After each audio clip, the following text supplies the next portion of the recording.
Hello, and welcome to Sleepy Science. I'm so glad you're here. Whether you're winding down after a noisy day, lying still in the glow of soft light, or simply craving a moment of calm before sleep, tonight, we'll take a gentle walk through the quieter corners of the human mind, where thoughts echo, feelings hide in plain sight, and the patterns we repeat often go unnoticed until they whisper too loudly to ignore. We'll explore why we sabotage ourselves without meaning to, why we crave clarity before we act, and why resting can feel like guilt instead of grace. From the chaos we create, just to feel something, to the calm we avoid because it feels too empty, from needing the last word, to mistaking memory for fact. This episode is a slow unraveling of the invisible habits and hidden assumptions that quietly shape our days. Nothing too loud, nothing too fast, just you, your breath, and a stream of soft psychological reflection designed to ease your body while gently awakening your deeper awareness. Before we begin, I'd love to know, where in the world are you listening from? And what time is it there? Are you wrapped in a blanket beneath the stars, or settling in under warm indoor light? If these peaceful explorations help you sleep, or simply help you feel, please tap like and subscribe. It truly helps more sleepy minds find their way here. Now, take a deep breath.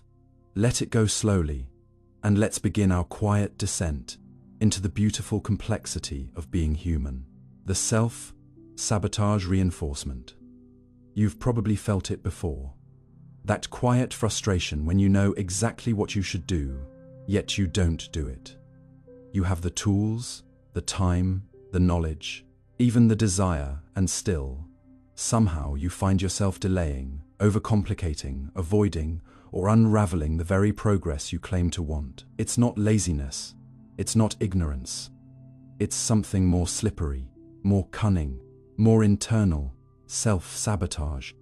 Not as a single dramatic act, but as a quiet reinforcement loop that keeps you circling the same struggles over and over. You might set goals, and then feel a strange resistance once you get close to achieving them. You might crave connection, and then push people away the moment they get too close. You might dream of change, and then construct invisible obstacles that ensure you stay exactly the same. And the scariest part, most of the time, you don't even realize you're doing it. It feels like circumstance, like coincidence, like bad luck or external pressure. But underneath, it's often a subconscious feedback loop, built on beliefs you didn't choose, shaped by experiences you barely remember, and repeated so often that they feel like personality instead of programming. But you are, like all humans, running on a set of internal narratives, emotional patterns, and neural habits that were wired for survival, not fulfillment. Your brain's deepest priority is not your happiness, it's your safety. And, in many cases, safety means familiarity, even if that familiarity is painful, even if it keeps you small, because somewhere along the line, your nervous system learned that staying stuck felt safer than risking the unknown. And so, you internalize this protection protocol. Whenever growth feels too threatening, you unconsciously pull yourself back, sabotaging, not because you hate yourself, but because a deeper part of you believes it's protecting you. This is the self-sabotage reinforcement, a loop where every failed attempt reinforces the idea that you're incapable, and that reinforced idea makes you hesitate more next time, which creates more failure, more hesitation, more fear, until the cycle becomes your default. The behaviors vary: procrastination, perfectionism, chronic doubt, impulsivity, avoidance, self-criticism. But the engine underneath is often the same: a distorted self, concept wrapped in protective fear. And the more you feed it with your attention, the stronger it becomes. Every time you say, "I'm not disciplined," your brain files it away as a fact. Every time you avoid a risk, your nervous system gets rewarded with a rush of relief. And relief, in neuroscience, is reinforcement. You teach yourself over and over that avoidance equals safety, even if it's robbing you of everything you want. It's not a moral failure. It's a loop. One that is invisible until you slow down and look directly at the mechanics of your inner world. So let's do that. Let's look gently but honestly at what's actually happening behind the scenes. The foundation of self-sabotage is almost always fear. Fear of failure, yes, but also fear of success. Fear of being seen. Fear of being disappointed again. Your brain remembers pain far more vividly than pleasure, and when you've been hurt, mocked, rejected, abandoned, criticized, your subconscious encodes those experiences as warning signs. So when something in the present reminds your nervous system of that old pain, even distantly, it hits the brakes. That's why people procrastinate on their passion projects, or sabotage promising relationships, or drop healthy routines the moment they start to work. It's not that they don't want those things. It's that their nervous system interprets them as threats, and threat equals shutdown. Even praise can be a trigger. If you associate visibility with pressure or criticism, you may fear being a burden, so you never ask for help. You may fear judgment, so you over-explain every move. You may fear vulnerability, so you armor yourself with busyness or sarcasm or perfectionism. These are not flaws. They are strategies, outdated ones, defense mechanisms that once helped you cope, but now quietly erode your future. And because they operate beneath conscious awareness, they often feel like reality. You don't think I'm scared to try because I was humiliated once. You think, I'm just not good enough. That's how self-sabotage sneaks in. It disguises itself as truth, and once it becomes internalized, you start to act in ways that confirm it. You delay the application and miss the deadline. You lash out and then feel ashamed. You abandon the workout plan and say, "See, I never follow through." But here's the thing. Every one of these moments could have unfolded differently, and the difference lies in awareness. Because once you understand that your self-sabotage is not a reflection of who you are, but of how your system has learned to protect you, you can begin to rewrite the loop. This starts with noticing. Noticing when resistance arises, when your inner voice turns cruel, when your energy collapses right before something important. Ask, what am I protecting myself from? What belief is hiding under this behavior? Is it the fear that if I try and fail, I'll confirm I'm worthless? Is it the fear that if I succeed, I'll be expected to keep succeeding, and I'll burn out? Is it the fear that if people see the real me, they'll leave? These fears don't need to be logical to be powerful. They just need to feel true. And your job is not to eliminate fear, but to understand it, so you can decide whether it deserves to drive the bus. Most of the time, it doesn't. Most of the time, the fear is old. Echoes from a version of you that didn't have the tools, the language, the power you have now. But unless you interrupt the pattern, your nervous system keeps following the same script: stress, avoid, relief, repeat. So what interrupts the loop? Curiosity, compassion, clarity. Instead of reacting to sabotage with shame, meet it with understanding. Trace the emotion back to its source. Ask what it's trying to protect. Reassure it that you're safe now, that you can handle what comes next. That discomfort is not the same as danger. This is slow work, but it's transformative, because every time you show up for yourself instead of turning against yourself, you weaken the loop, and eventually you rewrite it, not with force, but with repetition. Neural pathways don't change overnight, but they do change. Every time you follow through, even imperfectly, you send your brain a new signal. We don't have to hide. We don't have to run. We can do this differently. That's how you reinforce a new loop, not of sabotage, but of self-trust. And there's one more piece. You have to give yourself permission to want more, to believe that growth, healing, fulfillment are not dangerous, just unfamiliar, that you can be safe in success, that you can be seen and still be loved, that you can rest without guilt, pursue goals without punishment, take up space without apology. Because often, self-sabotage is not about failure, it's about identity. If you believe, deep down, that you're not the kind of person who follows through, who gets chosen, who finishes things, who succeeds, then anything that contradicts that identity feels threatening, so you pull back. But the truth is, identities are malleable, beliefs are plastic. You are not cemented into your old definitions. You can outgrow your history, you can recondition your responses, you can update the map your nervous system follows. And when you do, when you start choosing actions that align with the future you want, instead of the fears you inherited, you begin to feel something new: agency. Not control over everything, but influence over what matters. That's the antidote to self-sabotage, not willpower, not hustle, but awareness, compassion, repatterning.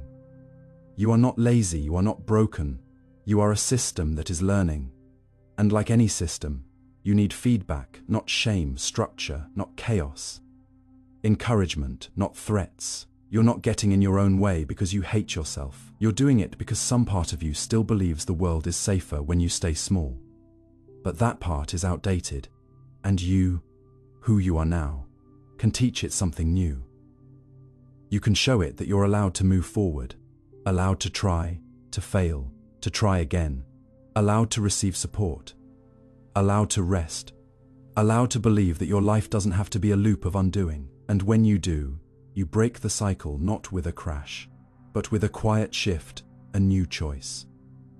A softer story, a reinforced belief, not in your unworthiness, but in your ability to rewrite your own narrative, slowly, bravely, one unsabotaged step at a time.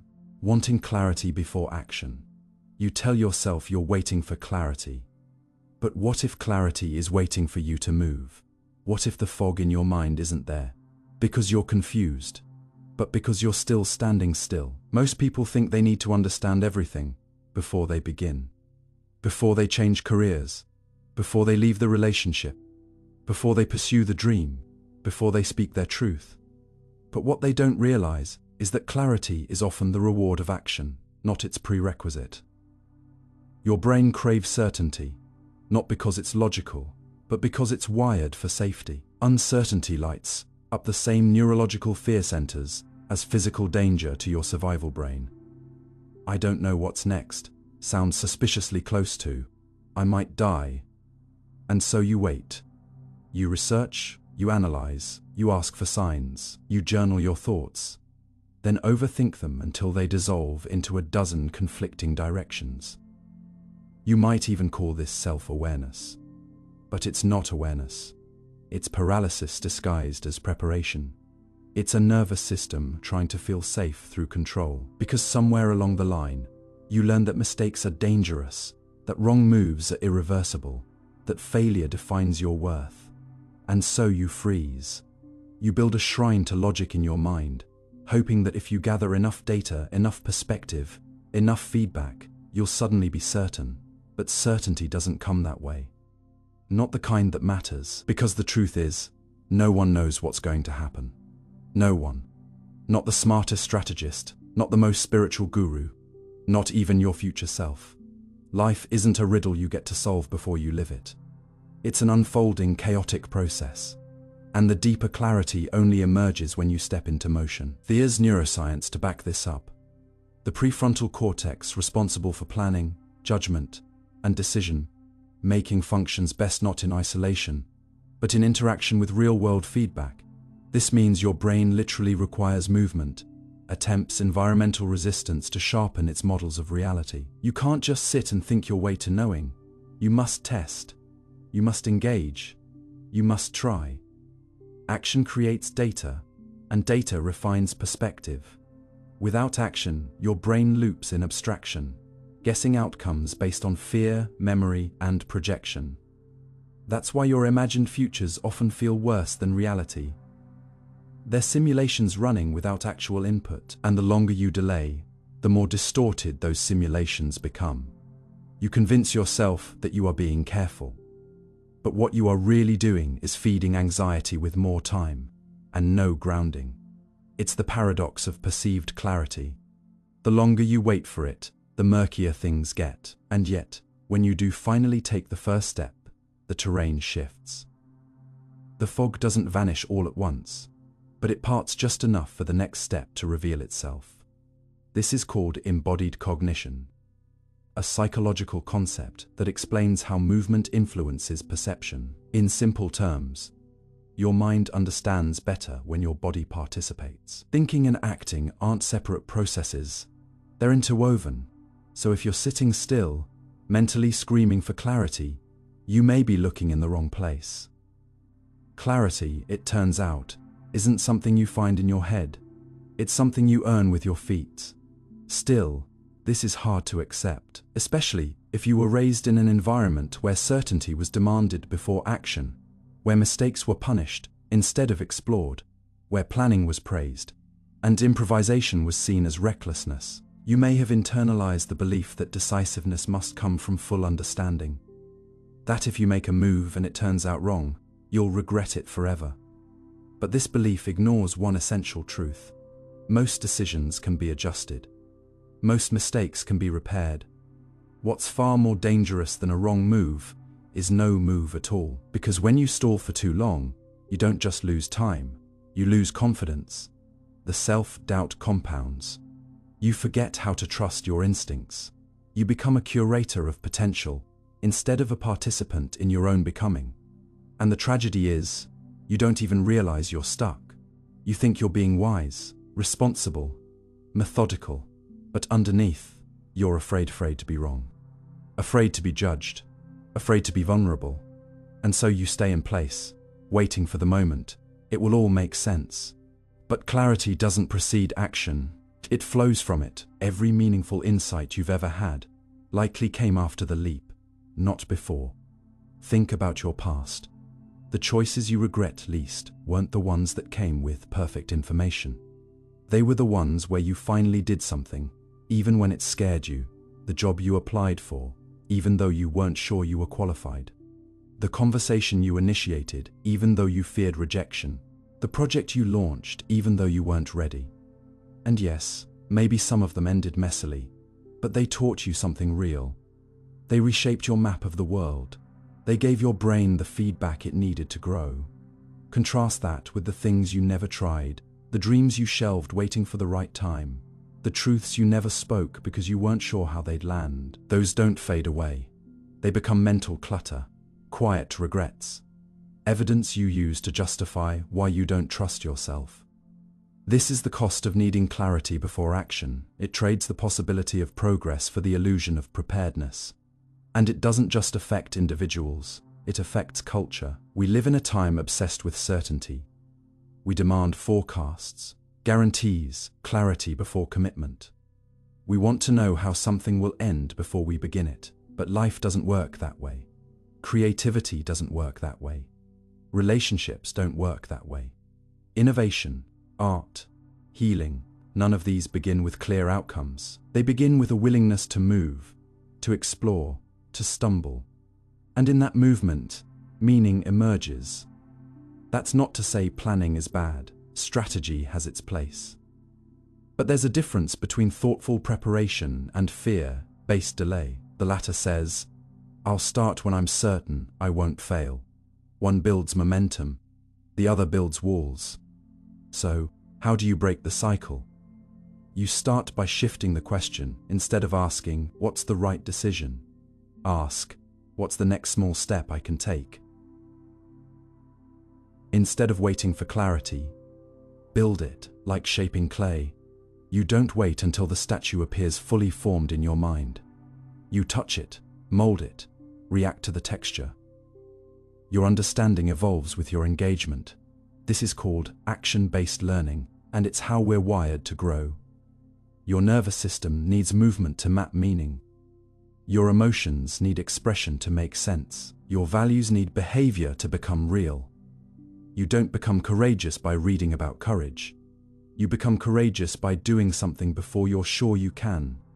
And ironically, that's how you gain certainty. Through proof, not prediction.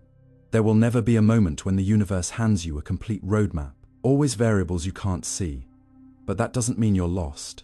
It means you're alive. It means you're dancing with complexity. And if you're willing to embrace that dance, you begin to experience something profound: confidence without certainty. That's the real goal. Not to eliminate doubt, but to move forward in its presence, to say, I don't know exactly how this ends, but I'm willing to begin. That mindset doesn't just reduce anxiety, it builds resilience. It trains your brain to tolerate ambiguity, to see uncertainty not as a threat, but as a space of potential. That's where your future lives. Not in clarity, but in curiosity. So the next time you find yourself saying, I need to figure it out first, pause. Ask yourself, what if figuring it out isn't something that happens before action, but during it? What if your mind is waiting for your body to move so it can start assembling the meaning? What if the questions that keep you up at night won't be solved in thought, but in motion? You don't need to see the whole path. You just need to trust the step beneath your feet. Because clarity is not a light that flicks on. It's a trail of sparks you leave behind when you dare to move forward. Not perfectly, not fearlessly, just honestly. So move. Even a little. Even trembling. Because clarity doesn't come to those who wait, it comes to those who walk, feeling guilty for relaxing. It's a strange kind of exhaustion, when your body begs for rest, but your mind punishes you for giving it, when lying still feels like failure, and every quiet moment is interrupted by the ticking of invisible clocks, reminding you that something somewhere still needs doing, fixing, proving you're not alone in this. Millions live trapped in a loop where relaxation doesn't feel like peace. It feels like guilt, not because they don't need rest, but because they've been trained to equate stillness with inadequacy. Somewhere along the way, you absorbed the idea that being valuable means being busy, that if you're not producing, you're wasting time, that rest must be earned, justified, defended. And so even when your body slows, your thoughts accelerate, listing tasks undone, opportunities slipping away, standards unmet. You glance at your phone for reassurance.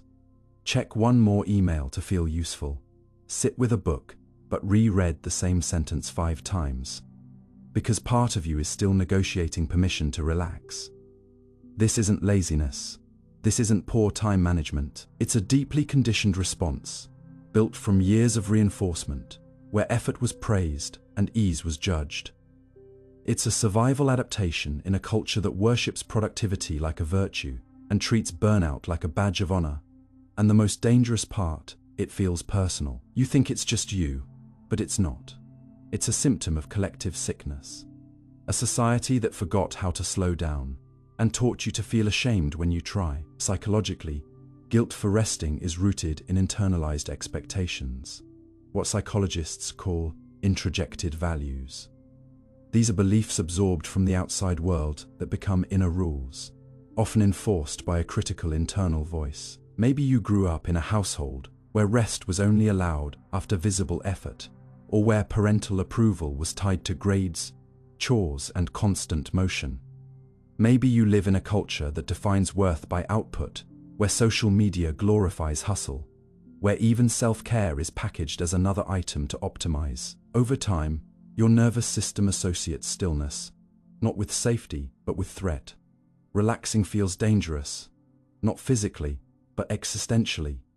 You fear being seen as lazy, as falling behind, as losing your edge. Your brain floods with cortisol, not because you're doing too much, but because you're doing too little, and that too little has been framed as moral failure.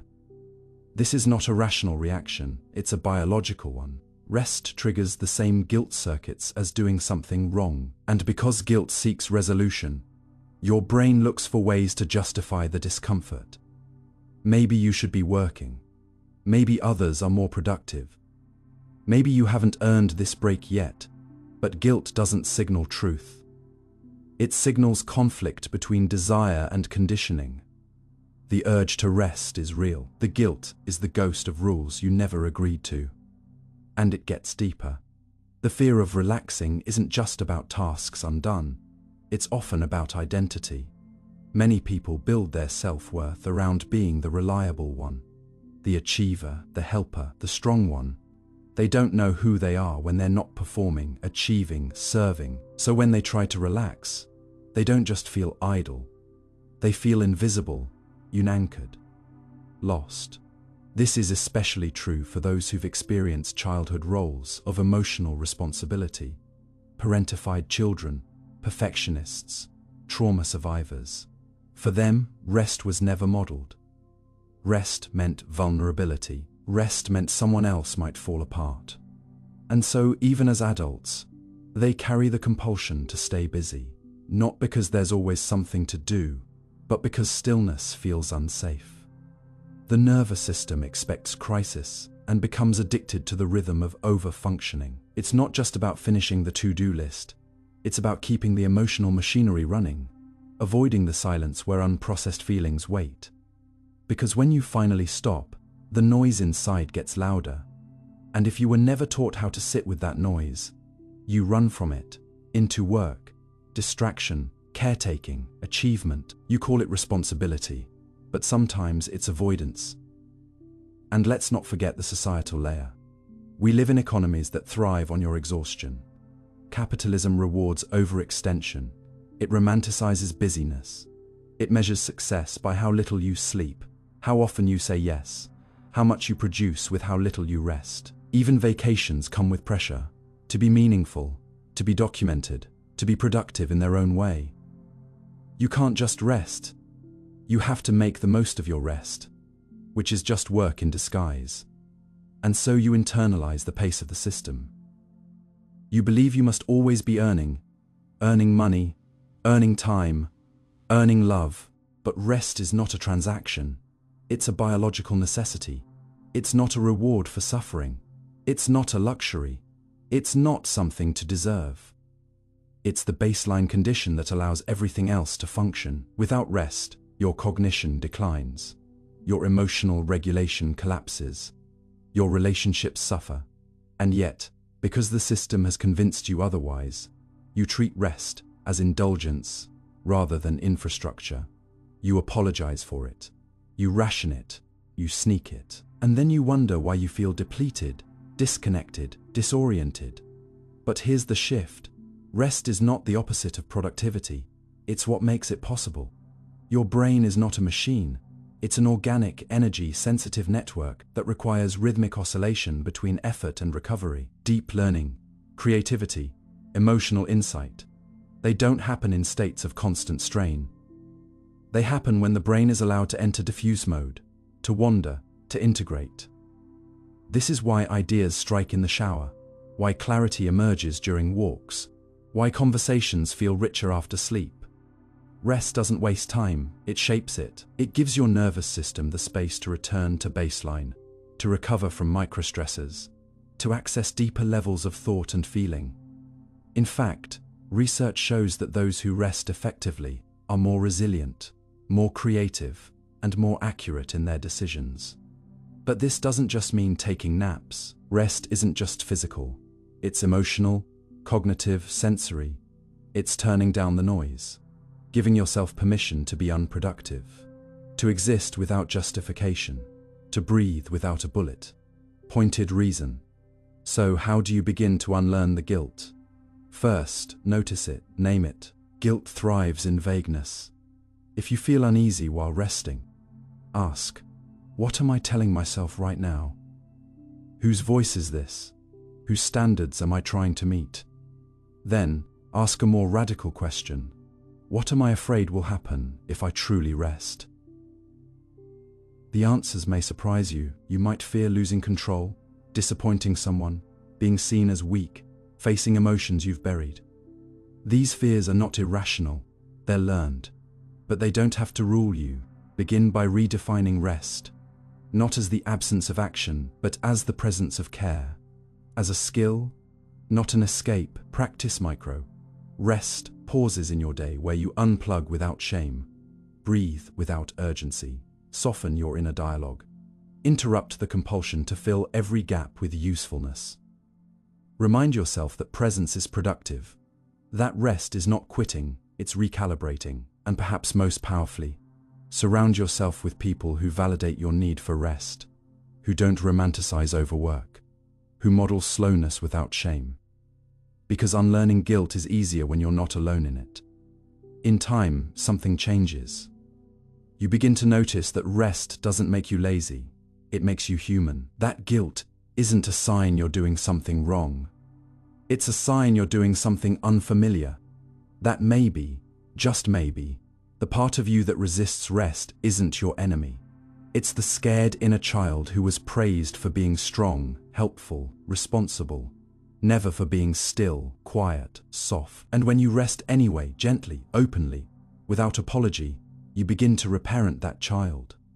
You show them that safety doesn't require exhaustion, that love isn't earned through sacrifice, that you are enough, even when you're not achieving, especially then. And that realization, that rest is allowed, that your worth is not conditional, that slowing down is a form of healing, is what begins to dissolve the guilt.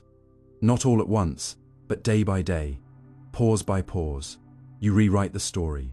You trade guilt for grace, tension for trust, and in that spaciousness, in that brave act of doing nothing, you finally make room to feel whole again. Rehearsing future disasters. There's a strange kind of torment that comes not from what has happened, but from what might. A mental theater where you rehearse worst case scenarios with the precision of a seasoned playwright, imagining arguments that never occur, illnesses that never arrive, failures that never unfold. And yet, your body reacts as if they already have. You lie in bed, replaying a conversation that hasn't happened. You stare at your phone, anticipating rejection from a message you haven't even sent. You plan for a future filled with loss, embarrassment, collapse. Not because you want it, but because some part of you believes that by rehearsing disaster, you might somehow prevent it. This is not irrationality, it's not weakness, it's a learned defense. The brain's attempt to reduce uncertainty by pre-living pain, in hopes of softening the blow. But what it actually does is keep you in a state of chronic alertness, flooding your system with stress hormones, blurring the line between possibility and reality, until imagined suffering becomes real suffering. This phenomenon is not just emotional, it's neurological. Your brain, especially the limbic system, does not fully differentiate between vividly imagined threats and actual ones. When you picture being humiliated, abandoned, fired, or left behind, your amygdala fires, your body tenses, your heart rate climbs, your cortisol rises. It's as if the disaster already happened, even though you are still sitting safely in your chair. You might call it overthinking. Science calls it anticipatory anxiety, and it's more common than you think. At its core, rehearsing future disasters is a misapplied survival mechanism. In evolution, predicting danger was adaptive. Anticipating a storm, a predator, a famine. These things saved lives. The human brain developed a powerful simulation system that could model outcomes before they occurred. This is a gift, the root of imagination, planning, and foresight. But in modern life, where threats are rarely physical and often abstract, rejection, shame, performance, uncertainty, that same system turns inward, spiraling out of control. The brain begins to prioritize imagined threats as if they were immediate, creating a loop of stress without resolution. And because you never actually face the imagined outcome, because it is all rehearsal, your brain never gets the opportunity to process the event, regulate your response, or build resilience. You stay stuck in anticipation, never reaching a moment of clarity or closure. It's like sitting in the waiting room of fear indefinitely. What's worse, this rehearsal loop often disguises itself as preparation. You tell yourself you're just being thorough, just being careful, just wanting to be ready. But readiness becomes an excuse for avoidance. You replay the breakup so you never have to be surprised.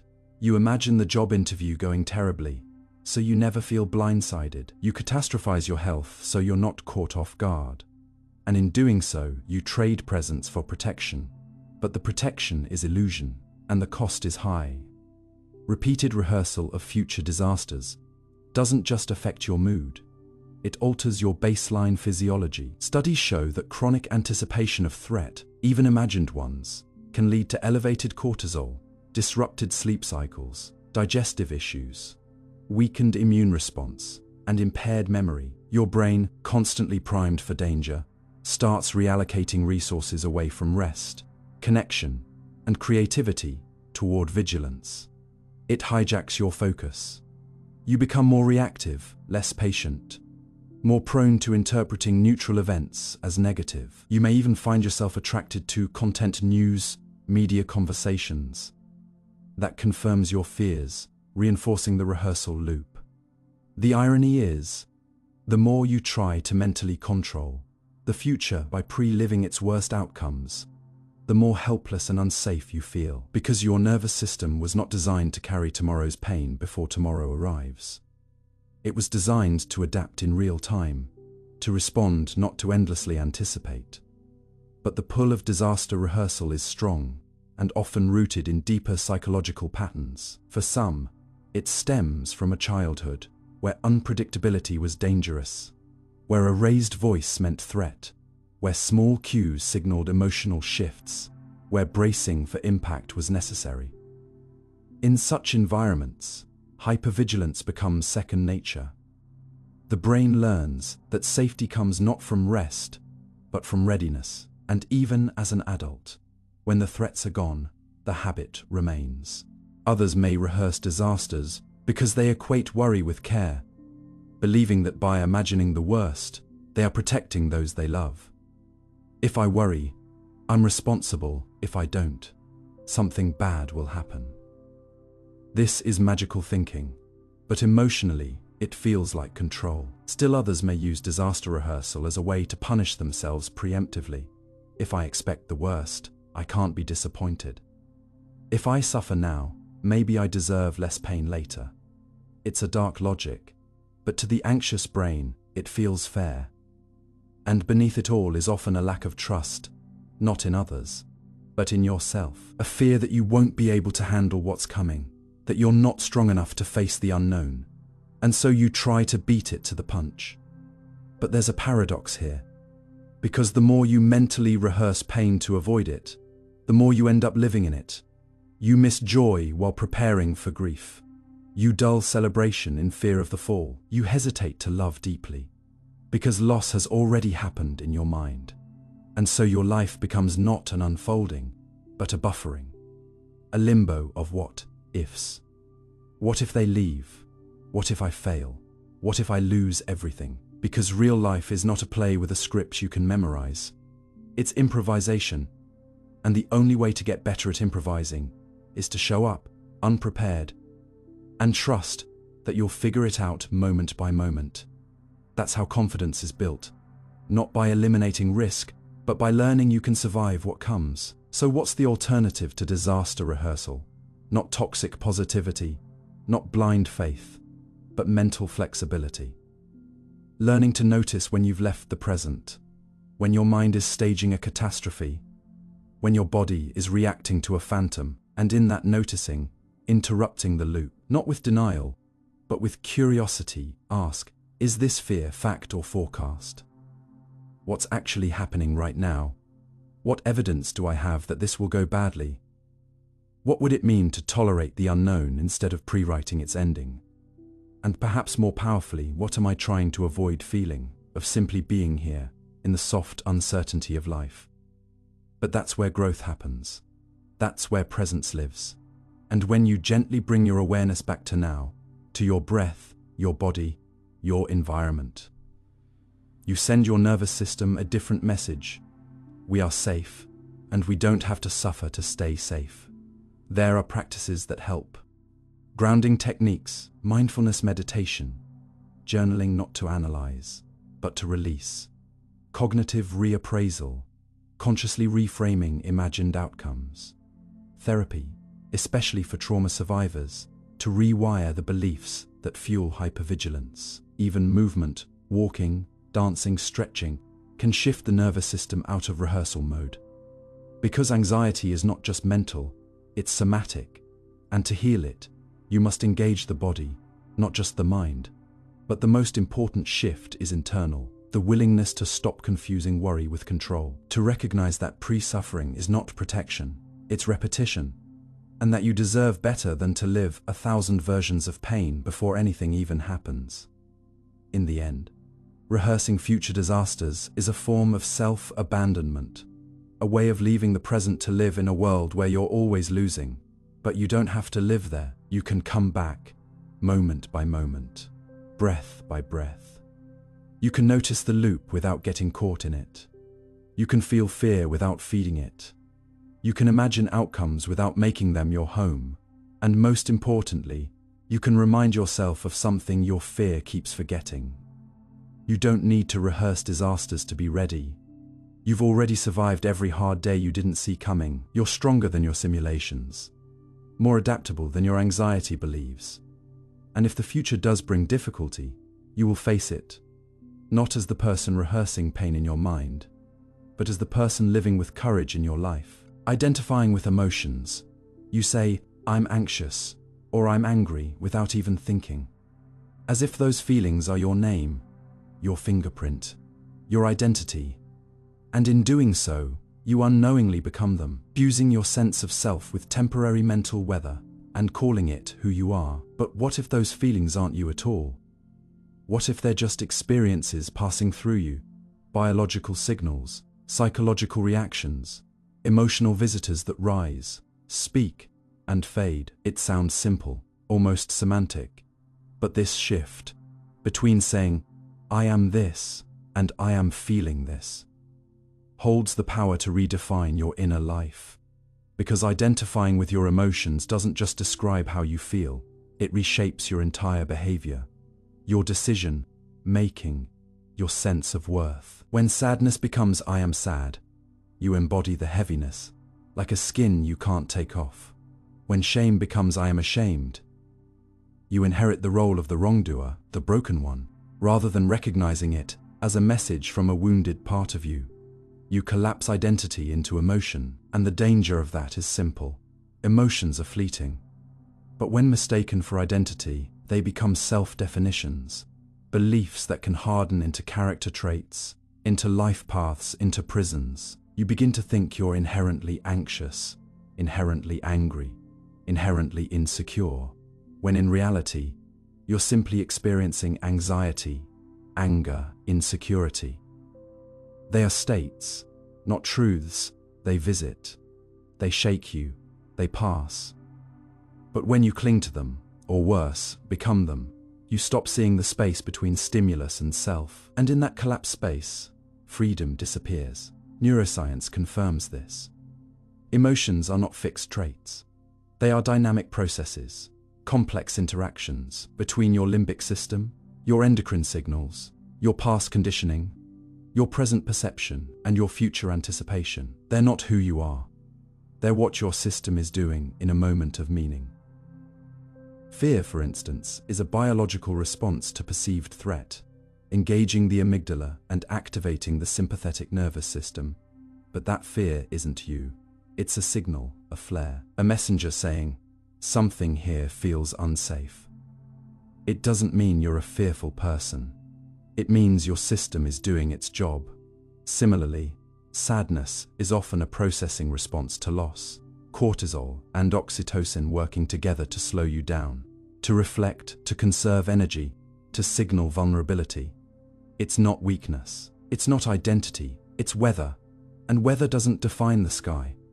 But when you believe "I am this emotion," the brain starts creating neural shortcuts that reinforce the identity. The more you say, "I'm an angry person," the more the brain filters incoming information through that lens. You see insults where none exist. You react with heat instead of curiosity.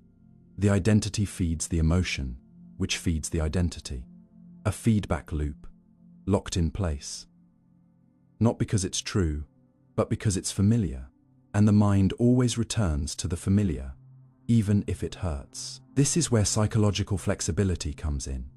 The ability to observe emotions without becoming them. Mindfulness teaches this through language. I notice I'm feeling anger, not "I am angry." I'm experiencing sadness, not "I am sad." This isn't just semantics, it's a cognitive reframing that creates space. In that space, you become the observer, not the reactor. You begin to see emotion as part of the human experience. Not a flaw, not a personality, not a verdict. This is what therapists call emotional decentering. The ability to hold emotion with awareness, without drowning in it. And it's more than calming, it's liberating. Because if your emotions are not you, then you are not stuck with them. You can change the narrative. You can witness the storm without naming yourself as the cloud. You can feel without fusing. And from that space, your responses become choices, not reflexes. You begin to respond, not react. But this is not easy, especially if you were raised in environments where emotions were either punished or over-identified. Some were taught that expressing sadness made them weak, so they became fused with suppression, mistaking stoicism for strength. Others were mirrored so intensely in chaos that emotional overwhelm became identity. I am the dramatic one. I am the anxious one. I'm just emotional. These aren't traits. They're adaptations. And the tragedy is, they often persist long after the conditions that created them are gone. The nervous system keeps rehearsing the script because no one told it could stop. No one gave it a new role. And so the identity persists. Not because it's accurate, but because it's reinforced by repetition. Language matters, memory matters, but most of all, awareness matters. The moment you begin to question the fusion, is this feeling who I am, or is it something I'm experiencing? You begin to break the spell. You begin to reclaim authorship over the story. The reason we identify with emotions so quickly is also evolutionary. Emotional states evolve to demand our attention. Fear commands your body.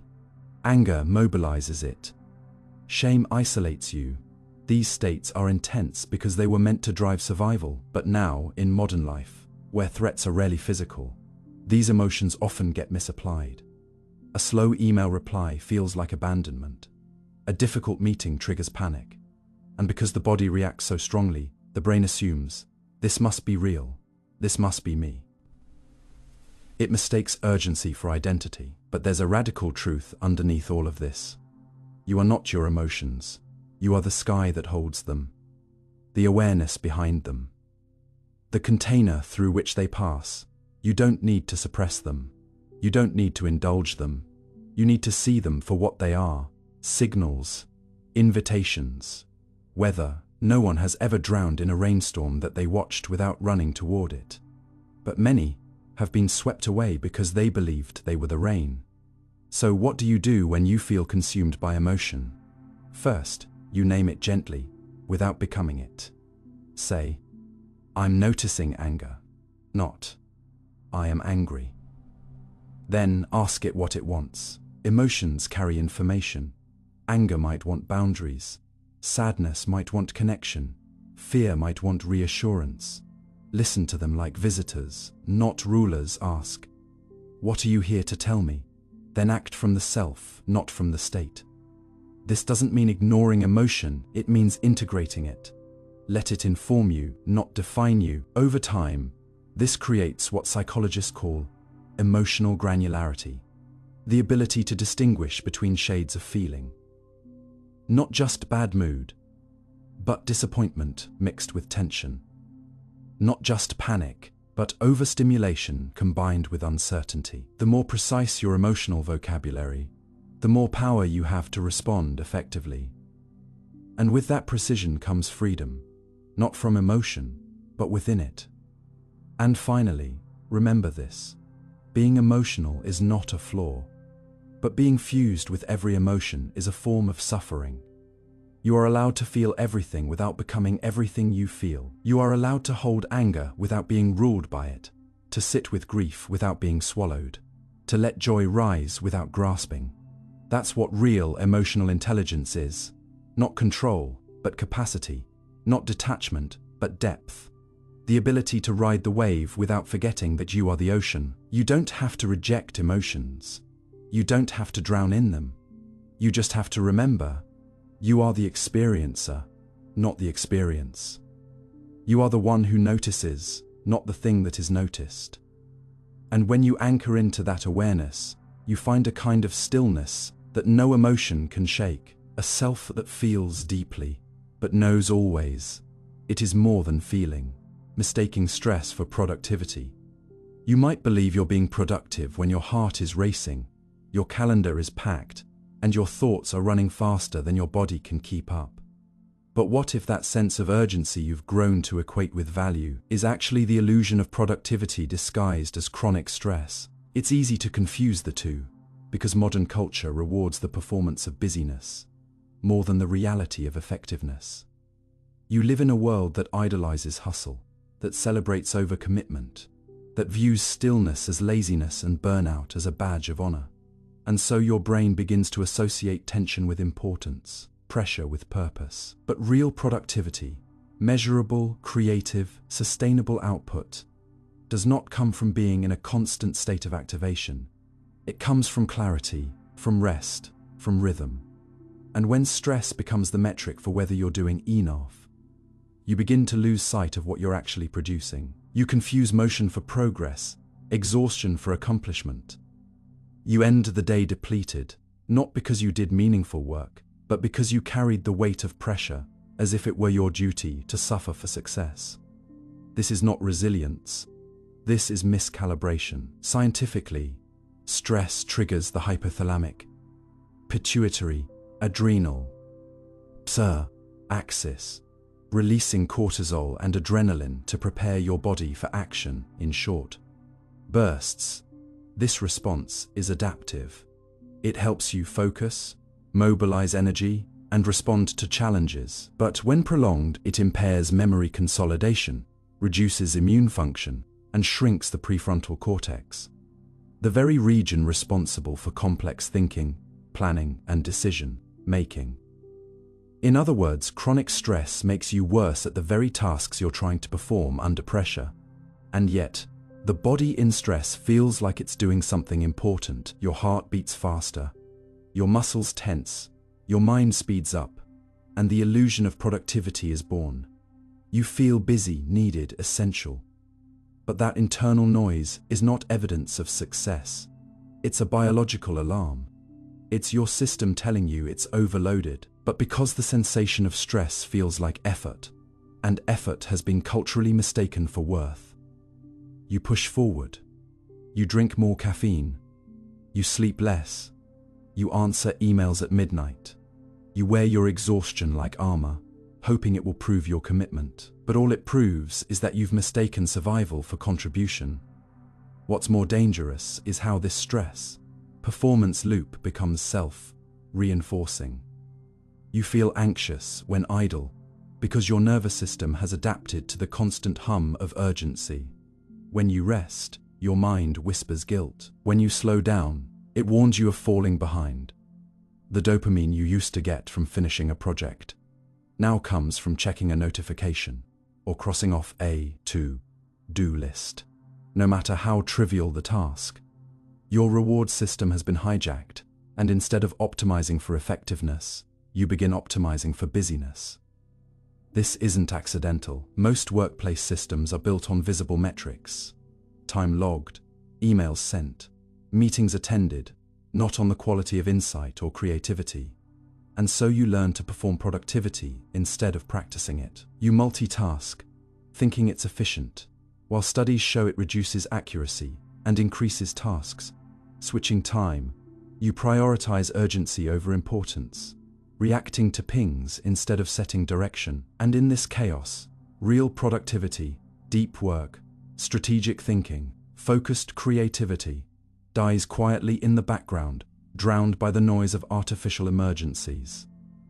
Even worse, chronic stress reshapes your self-perception. You start to believe you're only valuable when you're overextended. You link identity to output.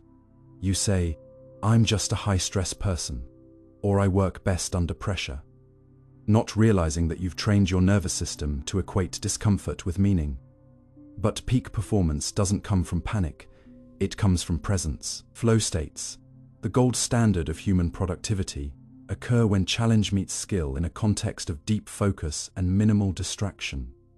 They are not born of stress. They are born of absorption, of safety, of mental quiet. And yet most people chase productivity through the very opposite, through chaos, through overload, through internal war. They work with clenched jaws and shallow breaths, unaware that their bodies are fighting the very clarity they need to do their best work. The consequences ripple far beyond the office. When stress is your baseline, your relationships suffer, your sleep fragments, your digestion weakens, your immune system falters. But because you feel busy, you assume you're doing what's necessary. You ignore the cost. You normalize tension. You forget what it feels like to work from a place of grounded focus instead of scattered adrenaline. And slowly, your internal compass breaks. You can no longer distinguish between doing what matters and doing what screams the loudest.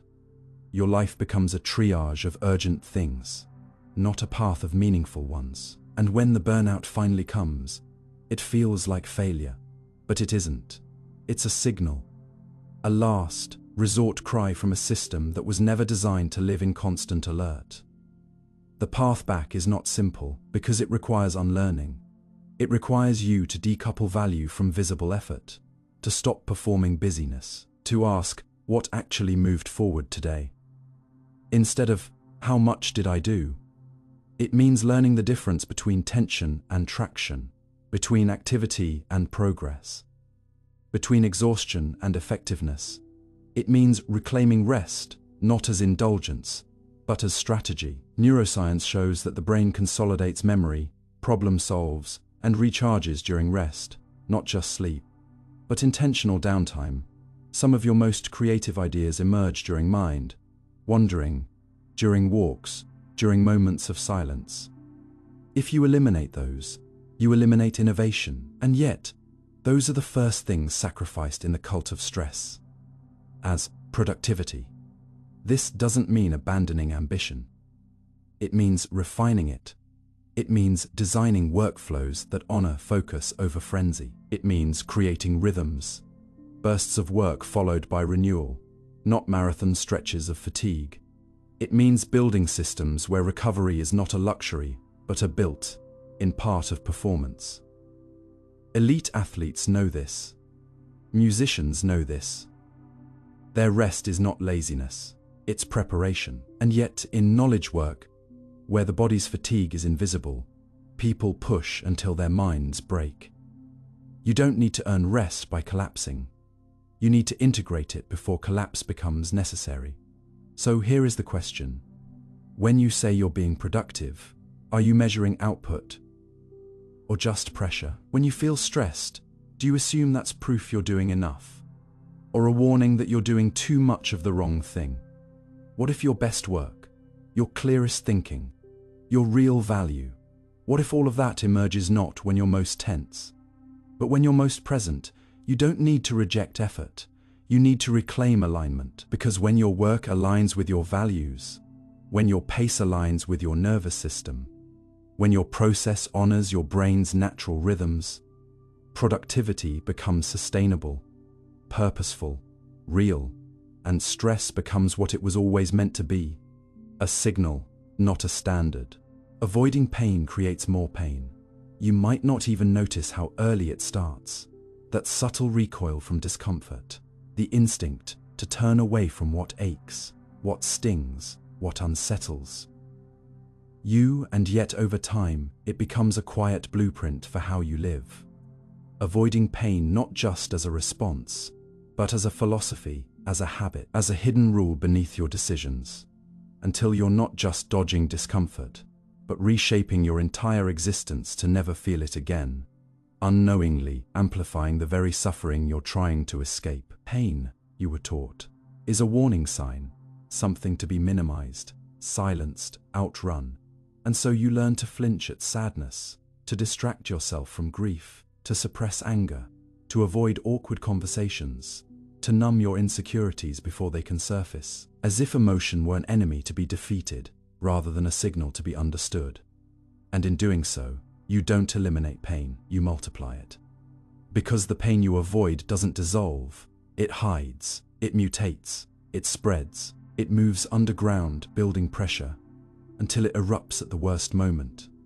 In the worst way, leaving you confused by the sudden storm that was quietly brewing for years beneath the surface of your carefully managed emotional weather.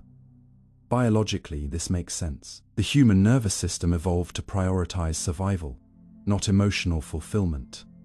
When your brain perceives a threat, physical or psychological, it activates the amygdala and the sympathetic nervous system, preparing the body for fight, flight, or freeze. In the short term, this reaction is protective.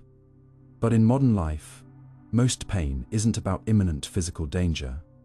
It's about emotional complexity, rejection, loss, uncertainty, guilt, loneliness, and yet your brain still treats it like a threat, urging you to avoid, to escape, to distract. This is how chronic avoidance becomes a pattern, not because you are weak, but because your brain is trying to protect you. Unfortunately, it's protecting you from growth. Every time you dodge a difficult feeling, you reinforce the neural circuitry that says, pain is intolerable. Over time, this creates reactivity. Even small discomforts feel overwhelming, triggering anxiety, shutdown, or compulsive coping strategies. You become more sensitive, not less. You become less resilient, not more. Because emotional strength isn't built by dodging pain, it's built by turning toward it. Pain, paradoxically, is one of the most honest signals your body can give you. It's information. It says, something matters here. It might mean a value was violated. It might mean a need went unmet. When you listen, it can guide you to healing. But when you silence it, you cut yourself off from self-awareness. You lose your internal compass. You end up chasing comfort while feeling increasingly lost, increasingly hollow. You might find yourself using food or achievement or social media or even relentless positivity to mask what's underneath. But numbness is not peace. It's delayed pain, and often it hurts more than the original feeling ever would have. Neuroscience confirms this. Suppression of emotion increases sympathetic activation and lowers cognitive flexibility. In other words, avoiding pain makes your nervous system more stressed and your brain less able to adapt. Over time, this becomes not just emotional discomfort, but physical illness. Chronic stress is linked to inflammation, cardiovascular problems, autoimmune disorders, and cognitive decline. So while you think you're protecting yourself, you're actually wearing yourself down from the inside out. Psychologically, avoidance creates reinforcement loops. You feel a painful emotion, let's say anxiety, and instead of sitting with it, you distract yourself. The discomfort lessens temporarily, which rewards the avoidance. Your brain learns, escape works. But it only works in the short term. The original emotion doesn't resolve. It returns, and because it wasn't processed, it often returns louder. Over time, this can lead to anxiety disorders, depression, compulsive behaviors, or an overwhelming fear of vulnerability. You might start avoiding situations that trigger certain emotions altogether. Relationships, opportunities, conversations, shrinking your life to match the limits of your emotional tolerance. And that's the most insidious cost, not just the pain itself, but the way avoiding it makes your life smaller, tighter, more controlled, but less alive. You begin to live in a fortress that protects you from pain, but also locks out meaning, spontaneity, connection, and joy. Because you cannot selectively numb, when you mute pain, you mute everything. There's also a social cost. Avoiding your own pain often leads to avoiding other people's pain too. You might feel helpless in the face of someone else's grief, or defensive around their anger, or impatient with their sadness, not because you don't care, but because their pain triggers your own unprocessed feelings. This leads to emotional distancing, to performative empathy, to advice, giving instead of presence. You become afraid of depth in connection, because you're afraid of what it might stir in you. But intimacy, the real kind, requires sitting with pain, both yours and theirs, without needing to fix it immediately. It requires emotional endurance, and that can only be built by practice. Not grand acts of courage, but tiny moments of turning toward discomfort instead of away. Naming a feeling instead of avoiding it. Staying in a hard conversation instead of shutting down. Letting a wave of sadness pass through instead of reaching for a distraction. The irony is, pain is often the birthplace of transformation. Some of your deepest insights, most honest changes, and truest connections have emerged not despite pain, but because of it. When you let yourself grieve fully, you honor what mattered. When you allow fear to rise without running, you build courage. When you feel anger clearly, you uncover your boundaries. When you face shame, you reclaim your worth. Pain, when met with compassion and awareness, becomes a teacher, not a threat. But only if you're willing to sit with it long enough to hear what it's trying to say. This is not masochism, it's maturity. It's the understanding that discomfort is not the enemy, it's the portal. And the more you avoid it, the more you deny yourself the lessons it holds. So, what does it look like to stop avoiding? It starts with the smallest shift, from how do I get rid of this feeling, to what is this feeling trying to show me? It means recognizing that your impulse to distract is not weakness. It's a protective habit, and habits can be retrained. Through mindfulness, therapy, journaling, and honest conversation, you can build the muscles of emotional tolerance. You can learn to breathe through anxiety instead of fleeing from it. You can let sadness move through you like weather instead of bottling it. You can confront the fear that lives beneath your patterns, not with force, but with patience. And slowly you stop reacting to pain as a crisis. You begin responding to it as a message. And here's the strange grace of it all. The more willing you are to feel pain, the less power it has over you. Not because it disappears, but because it no longer defines you. It passes through, but doesn't take root. It visits, but doesn't stay. And in its passing, it leaves clarity, wisdom, strength. You begin to trust yourself, not because you've eliminated suffering, but because you no longer fear your own emotions. You know they will come. You know you will feel them. And you know you will survive. That is real resilience, not the absence of pain, but the ability to hold it without losing yourself. And in that holding, you become more whole, more human, and more free than avoidance could ever promise. Fixation on what if? It often begins with an innocent question, small, tentative, and quiet enough to seem harmless. What if? What if I fail? What if I lose everything? What if they don't like me? What if I'm not good enough? What if something goes wrong? At first, it feels like preparation. You tell yourself you're being responsible, imagining outcomes to be ready for them. But before long, the question is no longer a tool for planning. It becomes a way of seeing, a lens that colors your entire perception of reality, a loop that never closes. Instead of living, you're anticipating. Instead of moving, you're calculating. The future begins to bleed into the present, not as inspiration or direction, but as anxiety. An endless stream of imagined catastrophes, social scenarios, regrets yet to be earned, losses that haven't happened, and identities you haven't even stepped into yet. You become the spectator of a movie you haven't filmed, but somehow feel responsible for. You begin to write scripts for conversations you'll never have. You rehearse disappointments that may never come, and each time your brain treats those mental rehearsals as real threats. Your heart races, your muscles tense, your breathing shortens. You feel the echo of experiences that haven't happened. In this way, the fixation on what if quietly hijacks the present moment, convincing you that mental control equals safety, that if you can think it all through in advance, you won't suffer when, or if, it actually happens. But the brain was not built for this kind of future scanning. Neurologically, worry activates the prefrontal cortex and the limbic system together, creating a tug of war between reasoning and fear. The more you loop on a potential outcome, the more emotional weight your brain assigns to it. This is known as emotional tagging. And ironically, the act of repeatedly imagining something negative makes your brain believe it's more likely to occur. This is why chronic worriers often feel their concerns are justified. Not because the scenarios are likely, but because they feel more real. In fact, a famous study published in Behavior Research and Therapy found that over 90% of the things people worry about never actually happen.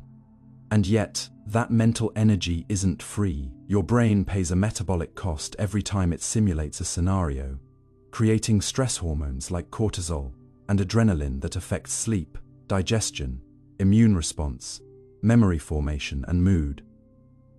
Over time, fixation on "what if" is not just an emotional trap, it's a physiological one. Your body begins to live in a state of crisis, even when nothing dangerous is happening. You become tired without understanding why. You feel overwhelmed by simple tasks.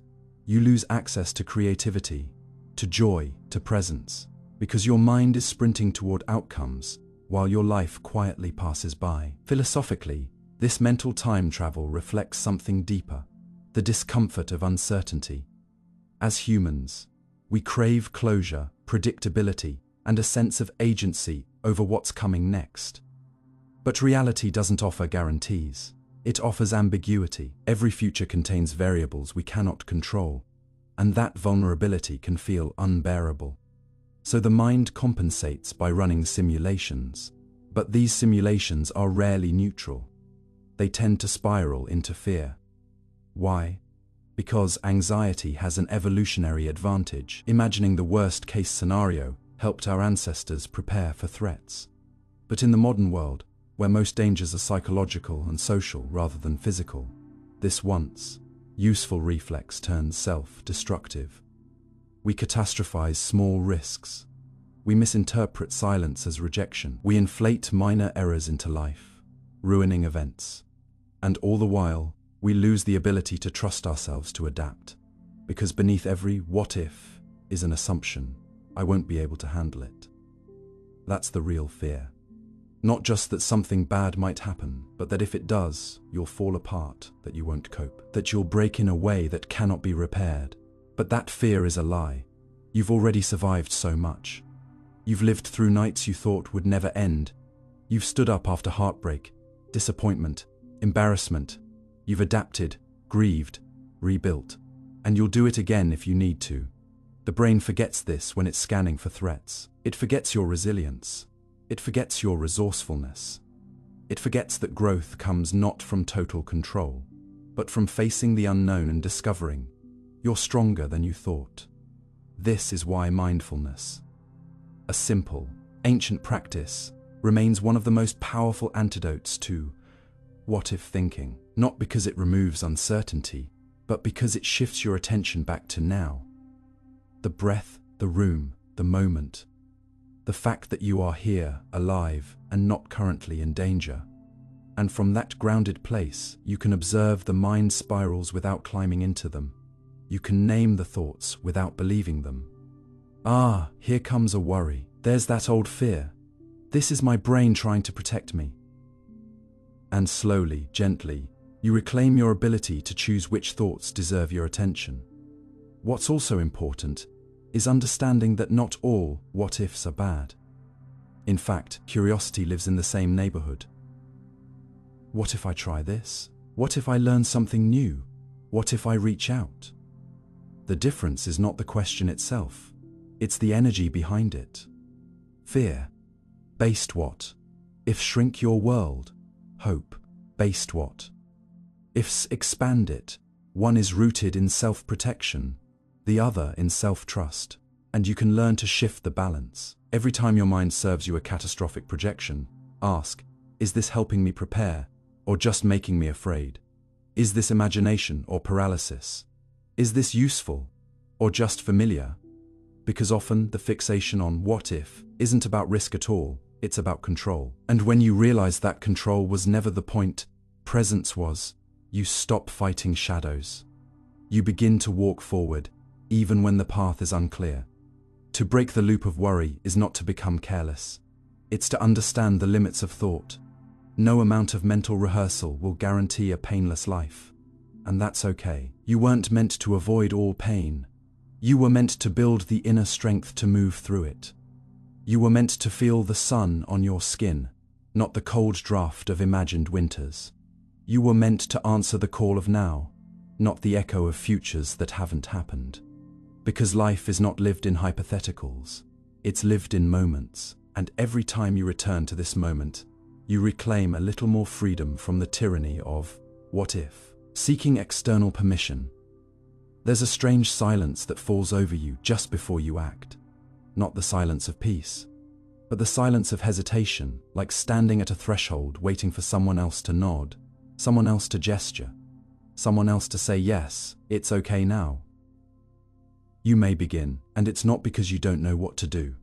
Deep down, you often do.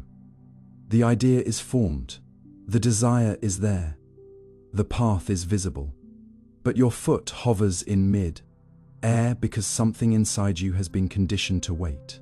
Not for clarity, not for timing, but for permission. The invisible kind, the kind you don't even know you're waiting for. Permission to rest, permission to create, permission to be proud, permission to move on, permission to speak up, to slow down, to be different, to want more, to say no. It's a psychological posture so many carry, like a weight sewn into the lining of your identity.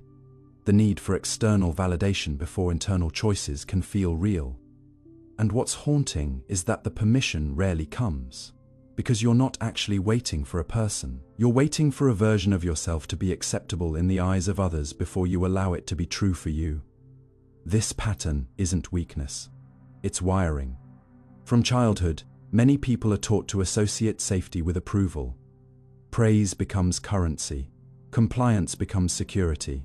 If you're good, you'll be loved. If you're obedient, you'll be accepted. If you fit the mold, you'll be rewarded. Slowly, the inner compass is overwritten by external maps. You learn to ask not, "Is this right for me?" but, "Will this be accepted?"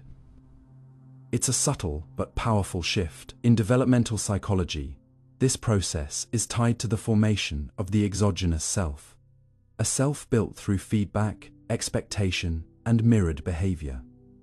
This is not inherently bad. We are social creatures, and we learn who we are by observing how others respond to us. But when that feedback becomes the primary authority on your identity, you begin to outsource your autonomy. You become a reflection of the room you are in, not the truth you hold.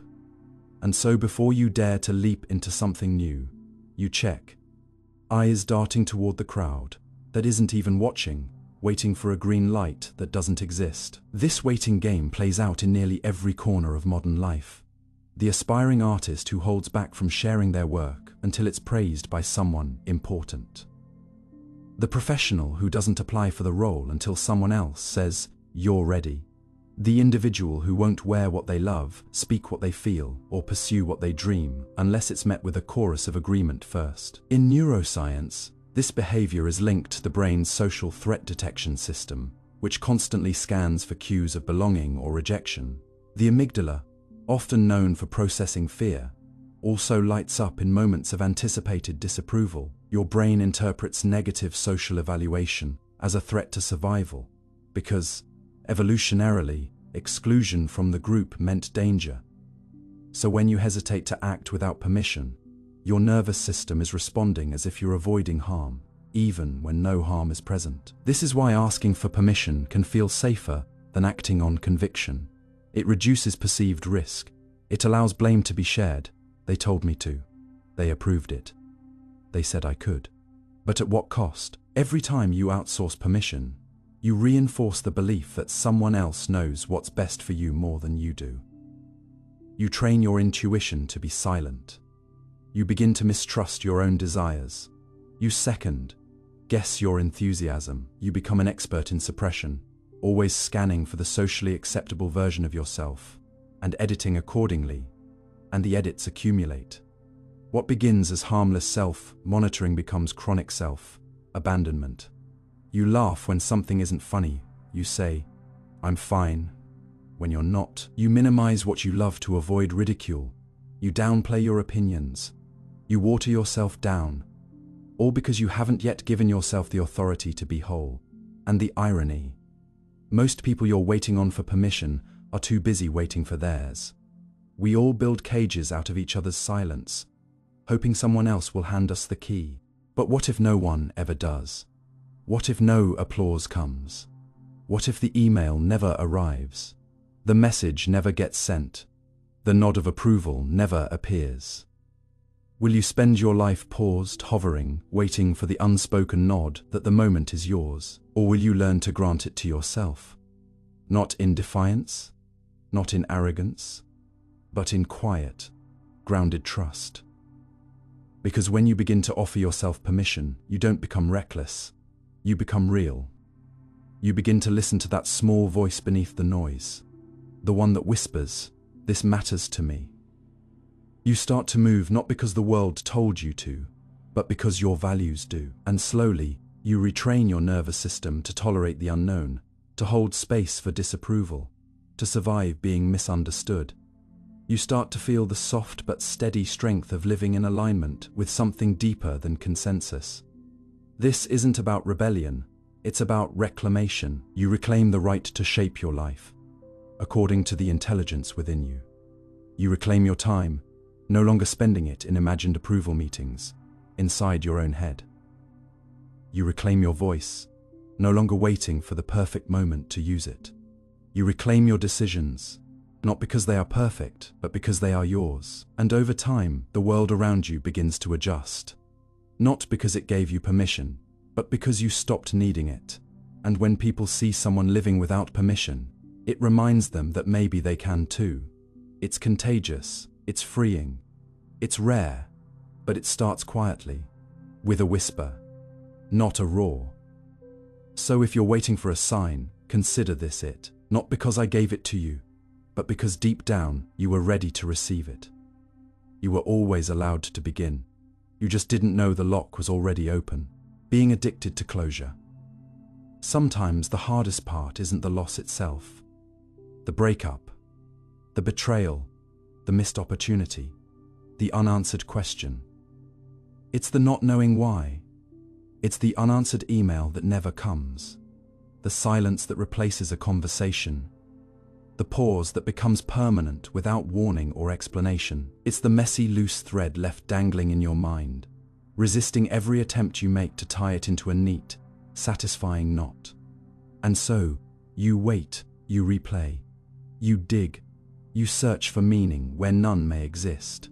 Because your brain doesn't just crave closure, it is wired to need it. This is the strange gravity of human cognition. When something ends without resolution, without clarity, without finality, it doesn't really end in your mind. It lingers, it loops, it reopens itself night after night like a sore that refuses to scab over. You keep circling the last words that were spoken, or never were, like a detective trapped in a cold case, convinced that if you just revisit the moment enough times, you'll finally uncover the missing piece that will allow you to rest. But here's the paradox. The more you chase closure, the further it runs. Because closure is not always something you find.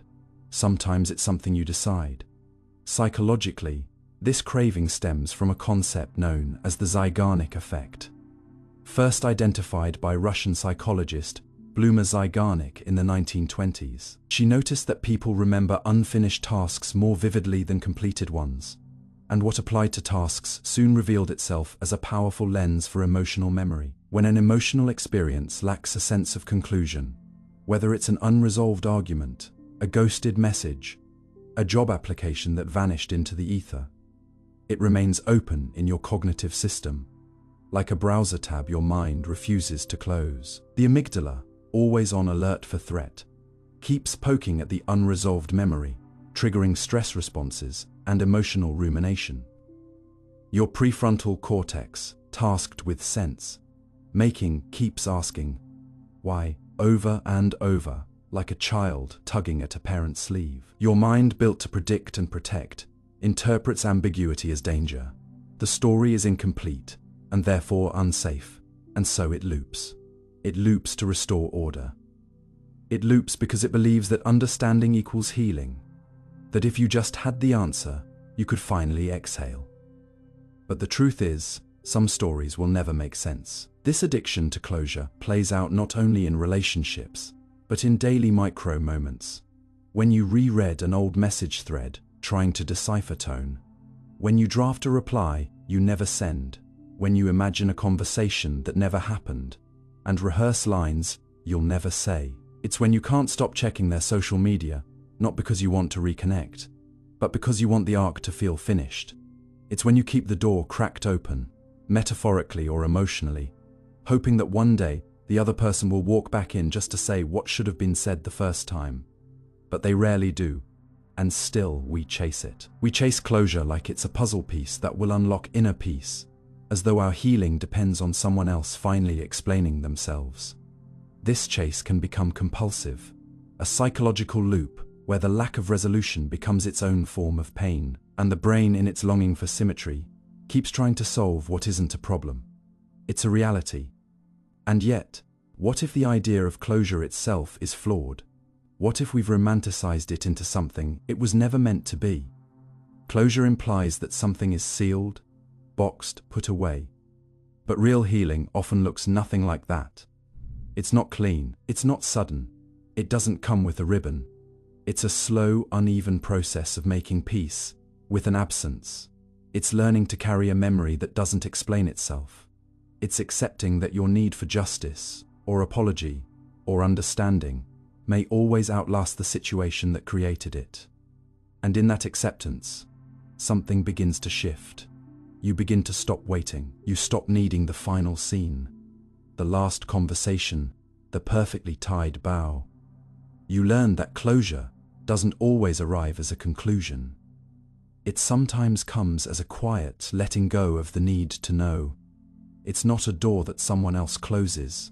It's a threshold you choose to walk past. This shift requires a kind of cognitive bravery, because walking away from something unresolved is an unnatural act for the brain. It feels like surrender. It feels like giving up on clarity, on meaning, on justice. But it's not. It's choosing freedom over fixation. It's choosing your peace over their explanation. It's choosing to narrate your own ending instead of waiting for someone else to give you one. And this act, this inner release, is not weakness. It's strength. It's neurological maturity. It's saying to your mind, I understand that you're wired to keep chasing patterns and answers, but I will not let that wiring chain me to the past. And over time, the loop quiets. The energy you were burning on replays becomes available again, for creating, for resting, for living in the moment that's actually here, not the one you keep trying to resolve in your head. And the beauty of this shift is that it changes your relationship, not just with the past, but with the future. When you stop demanding closure, you become more resilient in the face of ambiguity. You stop explaining yourself. You stop rehearsing imaginary conversations. You stop needing everyone to understand you before you feel allowed to move forward.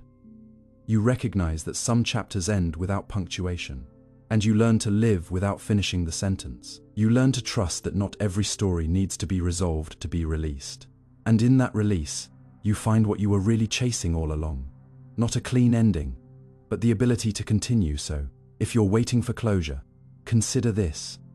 Maybe the closure isn't an event that happens to you. Maybe it's a choice you give yourself, a quiet decision to stop waiting for the apology that never comes, the explanation that never arrives, the fairness that was never promised. Maybe closure isn't a final answer. It's the moment you decide the question no longer controls you. Overthinking simple problems. It's strange how something as small as choosing between two cereal boxes or deciding what time to send a text can spiral into hours of mental gridlock, looping endlessly in your mind like a scratched record stuck on the same note. And yet, for millions of people, this is daily life, a landscape where simple decisions bloom into mental mazes and tiny problems feel impossibly heavy, because the brain, rather than cutting through uncertainty, falls into a trap of recursive thinking, dissecting, doubting, and anticipating every potential consequence until the clarity it craves becomes even more clouded by its own analysis. And what starts as a moment of caution becomes a cascade of second guessing, a compulsion to get it right, not because the problem is truly complex, but because the mind, craving control, mistakenly believes that if it just thinks a little longer, it can eliminate all risk, all failure, all regret. But that illusion is the poison, because at the root of overthinking lies a distorted contract, the belief that more thought equals better outcomes, that worry is a form of wisdom, that mental effort alone can shield you from chaos. And yet, the longer you stay in the loop, the more paralyzed you become. Not because the answer is far away, but because you are drifting further from your own intuitive clarity, replacing it with layers of imagined scenarios and self-doubt until you no longer trust the simplicity of action. Cognitive science tells us that overthinking, especially on small issues, is not a reflection of intelligence, but of anxiety hijacking cognition. The prefrontal cortex, normally a seat of executive function, gets entangled with the limbic system, which floods your thoughts with what-ifs, making even trivial tasks feel emotionally loaded. And this is where the real damage happens. Not in the decision itself, but in the psychological weight it accumulates over time. You begin to associate ordinary tasks with pressure. You doubt your instincts. You outsource your confidence to imagined worst-case outcomes. This creates a strange form of inner erosion, where each moment that should be quick and effortless becomes a small battlefield, and your own mind, the one place that should be safe, becomes the place where you exhaust yourself the most. This is not just about indecision, it's about identity. When you repeatedly overanalyze small problems, your brain learns to interpret simple choices as inherently threatening. The neural pathways strengthen. The reflex to overthink becomes automatic. What was once a tendency becomes a trait. And that trait begins to define how you see yourself. Not as someone making smart decisions, but as someone perpetually stuck in limbo, always needing more time, more reassurance, more guarantees before acting. This mental loop, left unchecked, feeds into something deeper, the avoidance of responsibility. Overthinking becomes a shield, a way to postpone vulnerability under the guise of being thorough. But there's a cost, and it's steep. Overthinkers often report higher rates of insomnia, burnout, low self-esteem, and emotional fatigue. They're not lazy or indecisive. They're simply exhausted from carrying mental loads 10 times heavier than necessary.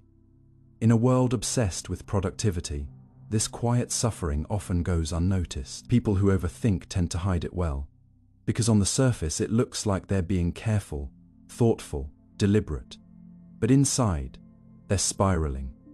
Inside, a 2-minute decision might trigger an hour-long debate, an internal courtroom where evidence is weighed, imagined outcomes are litigated, and no verdict is ever good enough. The mind keeps saying, just one more thought, like a gambler saying, just one more hand. But the house always wins. And in this case, the house is the anxiety that thrives on mental overexertion. To reclaim simplicity is not to be reckless. It is to rebuild trust in your own perception. It is to recognize that not every decision requires a philosophical inquiry or a future-proof strategy. Some problems are simple. Some moments do not need dissection. And learning to honor that, without guilt, is an act of psychological liberation. It's saying, I am allowed to act without knowing everything. It's reminding yourself that clarity often comes after action, not before it. You begin to move not because you are certain, but because you are willing to find out. This is the antidote to overthinking movement, not hurried, not impulsive, but grounded, intentional action that breaks the spell of mental inertia. When you act, you shift energy, you rewire the loop. You teach your brain that decisions are not dangerous, that failure is not fatal, that uncertainty is not the enemy, but the birthplace of learning. The more you move, the more you remember that you can. The longer you pause in analysis, the more that doubt solidifies into identity. There's also a hidden form of overthinking that disguises itself as self-improvement. You spend hours researching the best way to do something, watching videos, comparing tools, reading endless reviews, believing that knowledge will save you from making mistakes. But in many cases, this search is not about knowledge, it's about permission. It's about trying to gather enough external evidence to justify a decision you could have made instinctively. And while learning is beautiful, it becomes harmful when it replaces living. The quest to get things right morphs into a lifestyle of perpetual readiness where nothing ever actually begins. You might tell yourself you're preparing, but really, you're postponing. You're building castles in your head instead of walking on the ground. And one day, you wake up and realize you've been thinking about your life more than you've been living it. So how do you escape this loop? First, by catching the moment it begins. Overthinking thrives in unconsciousness. It needs you to not notice that you're spiraling. So, start there. When you feel yourself replaying, rechecking, redrafting, pause. Ask, is this thought adding clarity or just noise? The goal is not to suppress thought, but to filter it. Thought is a tool, not a destination.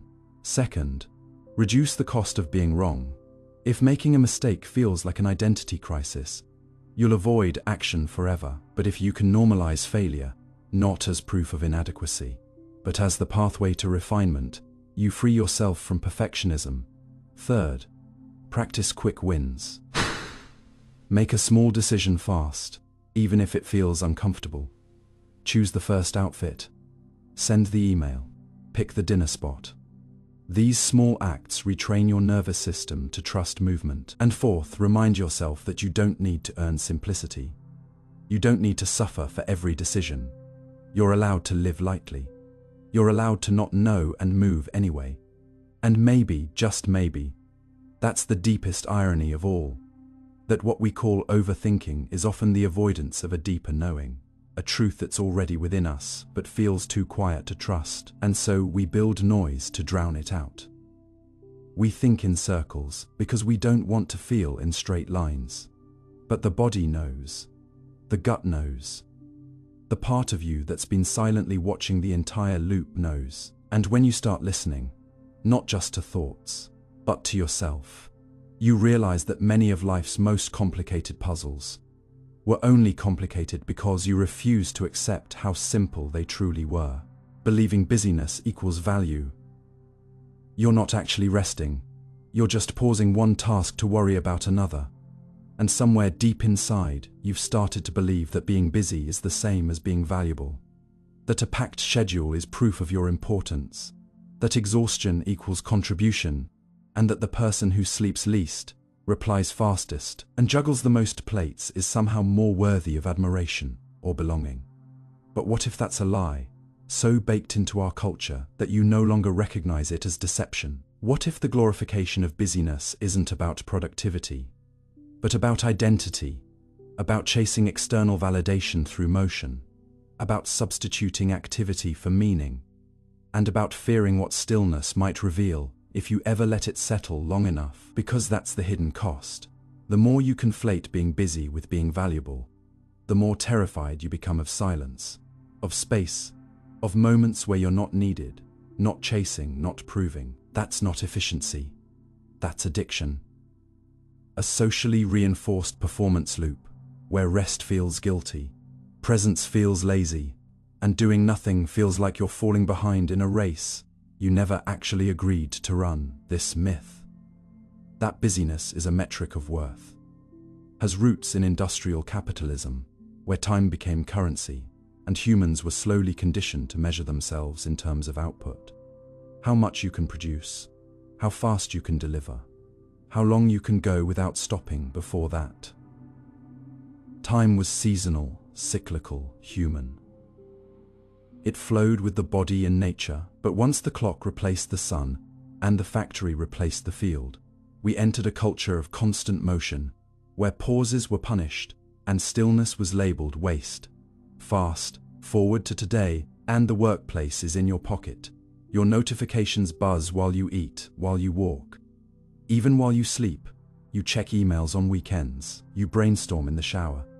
And somewhere along the way, you began to internalize a dangerous equation. If I'm busy, I matter. If I stop, I disappear. The pressure to always be on is no longer external. It's coming from within, But science tells a different story. Studies show that chronic busyness impairs cognitive clarity, reduces creativity, increases stress hormones like cortisol, and weakens the immune system.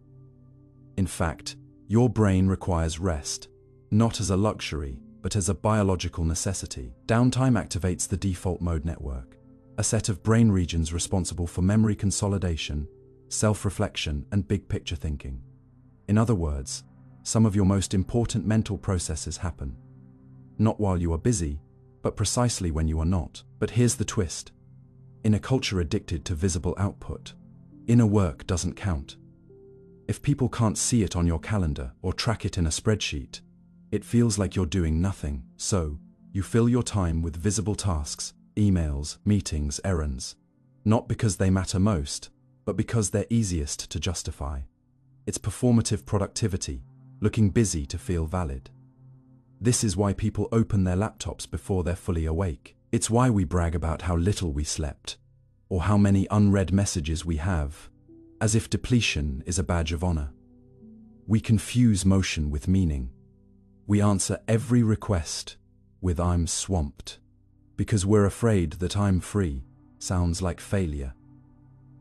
But what if the opposite is true? What if the most courageous thing you can say in a culture of speed is, "I am not in a rush"? What if your true value has nothing to do with how fast you respond, how much you produce, or how tightly packed your calendar is? And here's where the self-trap deepens. The busier you are, the less time you have to ask yourself why you're so busy. You become so entangled in doing that, you forget to question the why behind it. Are these tasks aligned with your values, or just inherited obligations? Are you building a life, or just maintaining a performance? Who benefits from your exhaustion? Who profits from your constant engagement? These are the questions busyness prevents you from asking, because asking them requires slowing down, and slowing down requires confronting the possibility that much of your motion isn't about purpose, but about distraction. Distraction from emptiness, from uncertainty, from the discomfort of not knowing who you are when you are not producing. This isn't about laziness, it's about sustainability. Just as a car can't run without stopping for fuel, humans can't thrive in endless motion. And yet, we treat burnout like a milestone instead of a red flag. We celebrate the hustle, the grind, the rise and grind mentality, not realizing that constant busyness erodes connection to self, to others, to joy. When every moment is optimized, nothing is sacred. Even rest becomes strategic. Yoga for productivity, meditation for focus, sleep tracking to improve daytime output. It's not rest, it's recovery for the sake of more labor. We've turned wellness into a means to an end, not an end in itself. But what if you stopped, not forever, just long enough to notice? What thoughts rush in when the noise fades? What feelings do you postpone by staying too busy beneath the surface of motion? There's often a fear of meaninglessness, an unspoken belief that if I stop, I won't like what I find. But that's where your real life is, not in the metrics, not in the meetings, but in the quiet places where your mind can hear itself think. That's where insight lives, that's where healing starts. So how do you shift the story? First, redefine success, not as how much you do, but how aligned you feel while doing it. Second, schedule emptiness. Literally block off time where nothing is planned and protect it like an important meeting. Third, learn to separate urgency from importance. Not everything that feels urgent is actually meaningful. And fourth, dismantle the identity that's built around being the reliable one, the overachiever, or the one who never stops. Those roles may have helped you survive, but they might be killing your joy. You are not your output. You are not your inbox. You are not your efficiency. You are a living, breathing, feeling being who deserves rest. Not because you earned it, but because it is your right. You don't need to prove your value through exhaustion. You don't need to apologize for rest. You don't need to be busy to be worthy. The most valuable thing you can offer the world is a clear, whole, fully present version of yourself. And that version doesn't emerge from non-stop hustle. It arises in the pause, in the presence, in the breath you give yourself between tasks, not to recharge for more doing, but to remember that simply being is enough, rescuing others to feel needed. Sometimes the fastest way to ignore your own pain is to throw yourself into someone else's. And that's the hidden danger of becoming the rescuer. It doesn't always come from selfless love, but often from a quiet desperation to matter, to feel useful, to be important in someone else's storm, because your own stillness feels unbearable, and so you begin to chase the role of the fixer, the helper, the one who always shows up, not because they asked you to, but because something in you needs them to need you. And while on the surface it looks like kindness, answering late-night calls, offering solutions, rushing to help without being asked, it can become a disguised form of control, of identity reinforcement, of emotional dependency that masquerades as generosity. It's a loop. Someone struggles. You rush in, they thank you, and for a moment, you feel necessary, anchored, worthy. But then that feeling fades, and you seek it again like a drug, by finding another person to save, another fire to put out, another crisis to make your own. You're not solving the problem. You're keeping yourself distracted from your own. Because deep down, rescuing others isn't always about them. It's about soothing the uncomfortable silence inside yourself. It's about trying to earn love through utility. Somewhere along the way, maybe you learned that affection had to be bought through helpfulness, that your needs weren't enough to justify love, but your actions were. And now you don't know how to receive without performing, so you build relationships that revolve around fixing, not mutual presence. You become the support system, but forget you're allowed to lean too. You interpret someone else's pain as your calling, not their journey. And slowly, compassion becomes codependence, and boundaries blur into obligation. The psychology behind this pattern is complex and often unconscious. It's rooted in schemas formed early. Maybe you were the child who had to become the adult too soon, the sibling who soothed everyone's tensions, the partner who learned to be needed before they were seen. This leads to what is known as the helper's high, a neurochemical reward system where your brain releases dopamine and oxytocin when you help others, reinforcing the behavior. But when that help is compulsive, chronic, and identity-forming, it begins to erode both people involved. The one being rescued becomes passive, dependent, and stunted in growth. The rescuer becomes anxious, overextended, and increasingly disconnected from their own emotional world. And worst of all, it creates a false sense of intimacy, where connection is built, not on mutual authenticity, but on imbalance. And it's not just personal. Society glamorizes this role, the strong one, the caretaker, the shoulder everyone cries on. It sounds noble, it feels heroic, but it can be a trap, one that slowly convinces you that your worth is conditional, that your relationships require you to do something to maintain them, and that if you ever stop being useful, you'll be forgotten. So you keep showing up, even when you're exhausted, even when no one asked, even when your own needs are screaming quietly in the background. You call it loyalty, responsibility, but underneath, there's fear. Fear of irrelevance, abandonment, and unworthiness. And that fear keeps you running into other people's fires, even when you're burning inside. The cost is high. You start losing your sense of where you end and others begin. You mistake their chaos for your mission. You interpret their silence as permission to intervene. And slowly, you stop asking yourself the most basic questions. Do I want to be here? Is this my responsibility? Am I helping or just avoiding? Because here's the hard truth. Sometimes rescuing is not help. It's interference. It robs people of the dignity to struggle, to grow, to solve their own problems. It's like opening a butterfly's cocoon. It might look like kindness, but it disables the wings. And the more you function in others' lives, the more they function in theirs. You think you're empowering them, but you're disempowering both of you. So what's the way out? It starts by separating your value from your usefulness. You are allowed to exist without offering a solution. Your presence alone is enough. Begin noticing the impulse to rescue. What triggers it? Is it truly about them? or about what you feel when you help. Learn to sit with the discomfort of not fixing. Let others have their pain. Not because you don't care, but because you respect their capacity to grow. Practice non-intervention. Listen without planning your reply. Offer support without taking over. And most importantly, tend to the parts of yourself you've been avoiding by focusing on everyone else.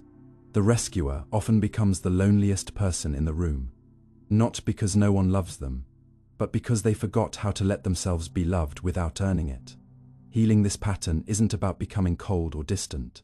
It's about becoming whole. It's learning that empathy doesn't require enmeshment, that compassion can coexist with boundaries, that your peace is not a selfish goal. It's a prerequisite for healthy relationships. Imagine if your presence could comfort without rescuing. Imagine if your worth wasn't tied to crisis management. Imagine if you stopped proving and started being. There's a life beyond the role of the rescuer. A life where you are allowed to rest, to be supported, to have needs, to say no without guilt. And that life begins the moment you believe that your value isn't in what you do for others, but in who you are, with or without the cape. Fearing calm as emptiness. There's a certain silence that doesn't soothe. It unsettles. A stillness not of peace, but of threat. And for many people, this isn't poetic metaphor but lived experience. The moment life quiets down, something inside begins to panic. If you are one of them, you've probably felt it. That strange discomfort that creeps in when nothing is demanding your attention. When the noise fades, the calendar clears, and you are left alone with stillness. That should feel safe, but instead feels like a void. As if without movement, without struggle, without stress, there's nothing anchoring you to the world. You may say you crave calm, but when it finally arrives, you are anxious, agitated, reaching for your phone, your to-do list, or the background hum of distraction. Anything to fill the blank space that calmness leaves behind. This is not because you're broken, it's because your nervous system, over time, has equated silence with danger, calm with vulnerability, and rest with uselessness. What you fear isn't calm. It's what calm reveals. The thoughts you've outrun, the grief you've shelved, the identity you've built entirely around doing instead of being. This fear of calm is deeply physiological, neurological, and emotional. When your body has been in a chronic state of hyperarousal, always solving, fixing, reacting, performing, it no longer recognizes rest as normal. Instead, it perceives stillness as a threat to your survival. This is especially true if calm wasn't safe when you were younger. Maybe the quiet moments were when tension erupted. Maybe the silence in your home wasn't peace, but the eerie calm before a storm. Maybe nothing happening meant something bad was about to happen. And so your brain wired itself to stay alert, to stay busy, to stay engaged. Not because it liked the stress, but because it feared the alternative. This creates what psychologists call a baseline of chaos, where the absence of stimulation feels emotionally unsafe, and only the familiar hum of stress feels like home. You're not addicted to productivity. You're addicted to the neurochemical rhythm of survival. And in this rhythm, calm becomes unbearable. You sit on the couch with no tasks, and instead of sinking into comfort, you feel itchy. Not physically, but psychically. You feel like you're wasting time, like there's something urgent you must have forgotten, like you're falling behind in a race you didn't sign up for. And so you get up, you clean something, you check your messages, you open tabs you don't need, you scroll without purpose.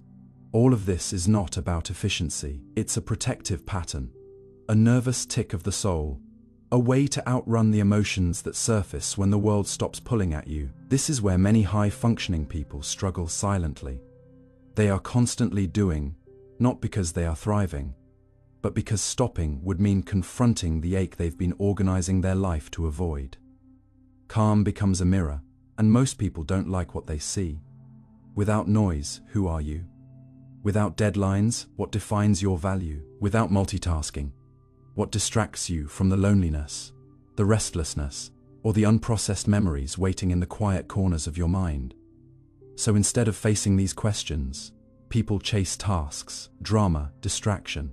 Some even start conflict just to feel alive again. Others throw themselves into crisis management, becoming everyone's helper, everyone's anchor.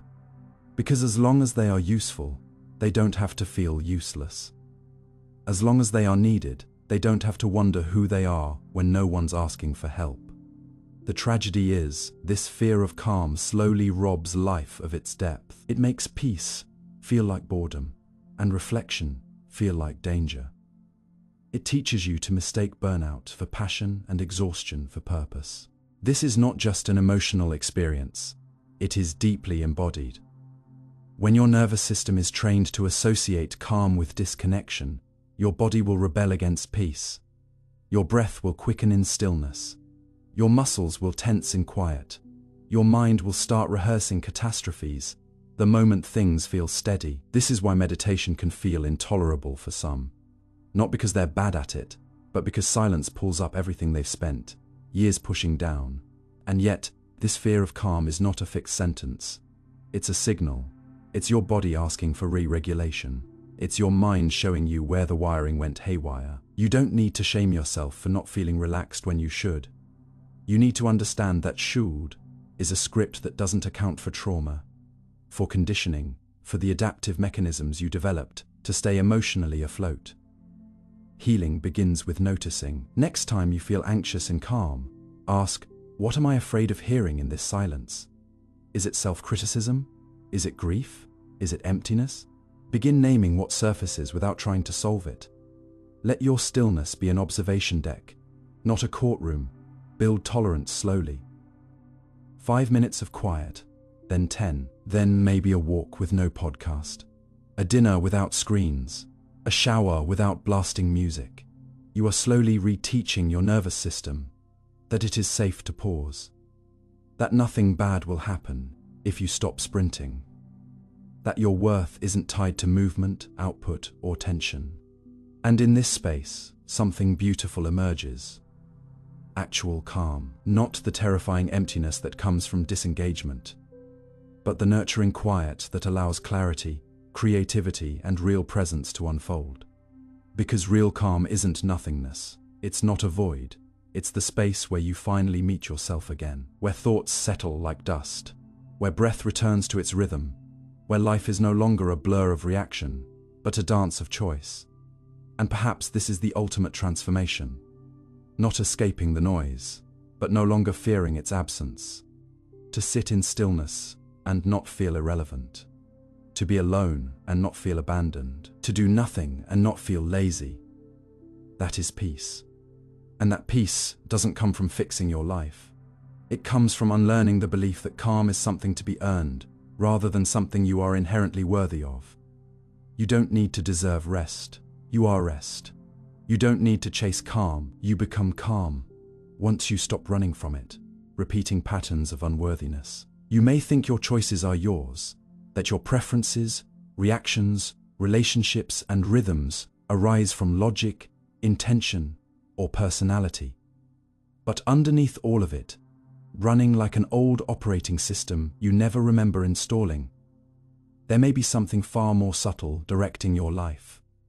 A quiet, persistent belief that you are not enough, not consciously, not always, but in the way you say sorry too quickly, the way you explain your needs, the way you tolerate being overlooked, spoken over, or left behind without protest. It appears in how you stay in relationships that drain you, in jobs that erase you, in routines that exhaust you, because somewhere deep inside, you've come to expect that this is the kind of life someone like you gets to have.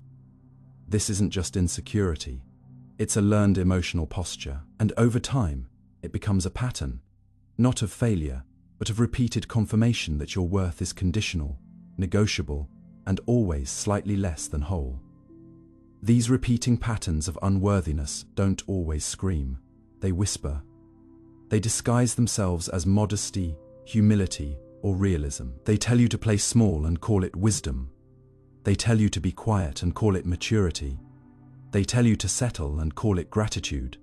But beneath it all is the same aching root, a belief that you must earn your right to exist fully. This pattern often begins early, long before we have the language to name it. Maybe you grew up around praise that was only given when you achieved. Maybe love was inconsistent, available only when you were obedient, impressive, or convenient. Maybe no one said you weren't enough, but no one showed you you were either. And so your nervous system calibrated itself not towards safety, but towards survival. You learned that connection was fragile, that affection could disappear, that your presence was not inherently welcome, but conditionally tolerated. Over time, this becomes your emotional default. Even if you grow up, get educated, succeed, because the pattern is not logical, it's cellular, and unless it's interrupted, it will shape how you move through the world. It will whisper, "You have to prove yourself." Every time you want to rest, it will shout, "Don't get too close." Every time someone truly sees you, it will murmur, "They'll leave if you mess up." Even when someone offers you love, it will make you second guess kindness, brace for disappointment, sabotage ease, and over-effort in every interaction, all to manage a belief you didn't choose, but one that now runs the show. And it's self-sustaining, because this internal script of unworthiness doesn't just sit quietly, it drives behavior. And that behavior creates outcomes that seem to validate the belief you undercharge. And people assume you're worth less. You over-apologize, and others assume you've done something wrong. You avoid conflict, and your needs go unmet. You chase unavailable partners, and end up alone. Each of these experiences feels like proof, but they're actually products. Products of a belief system you didn't ask for, but continue to recreate. And the more often you repeat them, the more familiar they feel. So familiar, in fact, that when something different comes along, someone who treats you with genuine care, an opportunity that respects your talent, a moment of rest without guilt, you don't trust it, you flinch, you wait for the catch, or you quietly sabotage it, not because you want to, but because a part of you still believes you don't deserve ease, don't deserve safety, don't deserve joy unless you've earned it through struggle. It becomes a haunting paradox. You long for worthiness, but reject every experience that reflects it, because it doesn't match your emotional blueprint. This is how unworthiness becomes generational. Not just through parenting, but through culture. We are taught to equate humility with self-erasure, confidence with arrogance, rest with laziness, and asking for what we need with being difficult. We internalize stories about what we're allowed to want, who we're allowed to be, and how much space we're allowed to take up. And even when those stories are outdated or harmful, they cling, because they came early and they came often. Over time, you may even develop a kind of identity around your wounds. You become the fixer, the helper, the background character, the one who always shows up but never gets chosen. And it feels noble, it feels safe. But it's not you, it's a mask you wear to make up for a lie you believed. That you have to be useful to be lovable, that you have to earn rest. That being wanted is something you work for, not something you already are. And perhaps the hardest part is this. The world often rewards these patterns. It admires the self-sacrificing worker. It praises the person who never asks for help. It compliments the friend who's always there, never realizing that this constancy is sometimes a trauma response, a way of proving worth in the absence of self-belief. So you keep going. You give too much, expect too little, and wonder why it hurts. You mistake burnout for purpose, compliance for character, and self-suppression for love. And all the while, you may not realize, the very life you're exhausted by is one built around a belief that you aren't allowed to fully live. Not until you fix yourself. Not until you become someone better, who told you that worth is something you measure, rather than something you remember. The good news is this. Patterns are powerful, but they are not permanent. And the moment you begin to notice the script, not just live it, you open a crack in the wall. That pause, that wait, why am I doing this, is sacred. It is the beginning of freedom. You start catching yourself before over-apologizing. You start questioning the guilt that comes when you rest, You start noticing how often you brace for rejection, even when it's not coming. And slowly you begin writing a new script, not through force, but through presence. You learn that worth is not a prize. It's not a finish line. It's the soil you're supposed to grow from, not the trophy you win after blooming. You begin offering yourself the very things you thought you had to earn: gentleness, forgiveness, protection, rest. And as you do, something radical happens. Your relationships change. Your voice strengthens. Your decisions align. Because when you stop chasing proof of your worth, you begin living from it. This doesn't mean you never feel doubt. It means doubt doesn't drive anymore. It means your default question changes from "What's wrong with me?" to "Who taught me that?" It means you stop rehearsing rejection and start practicing receiving. And while it may feel unfamiliar at first, like wearing clothes you don't think you deserve, over time it becomes natural. Because it is natural. You weren't born believing you were unworthy, you were taught. And what was learned can be unlearned every moment you choose to act from self-regard. Rather than self-repair is a moment you rewire your life, not just your brain, but your entire way of being. You begin to understand that healing isn't about becoming someone new. It's about remembering who you were before the world convinced you otherwise. You were not put here to prove your worth. You were born worthy. And the moment you stop living like a question and start living like an answer, the pattern ends. Romanticizing the struggle.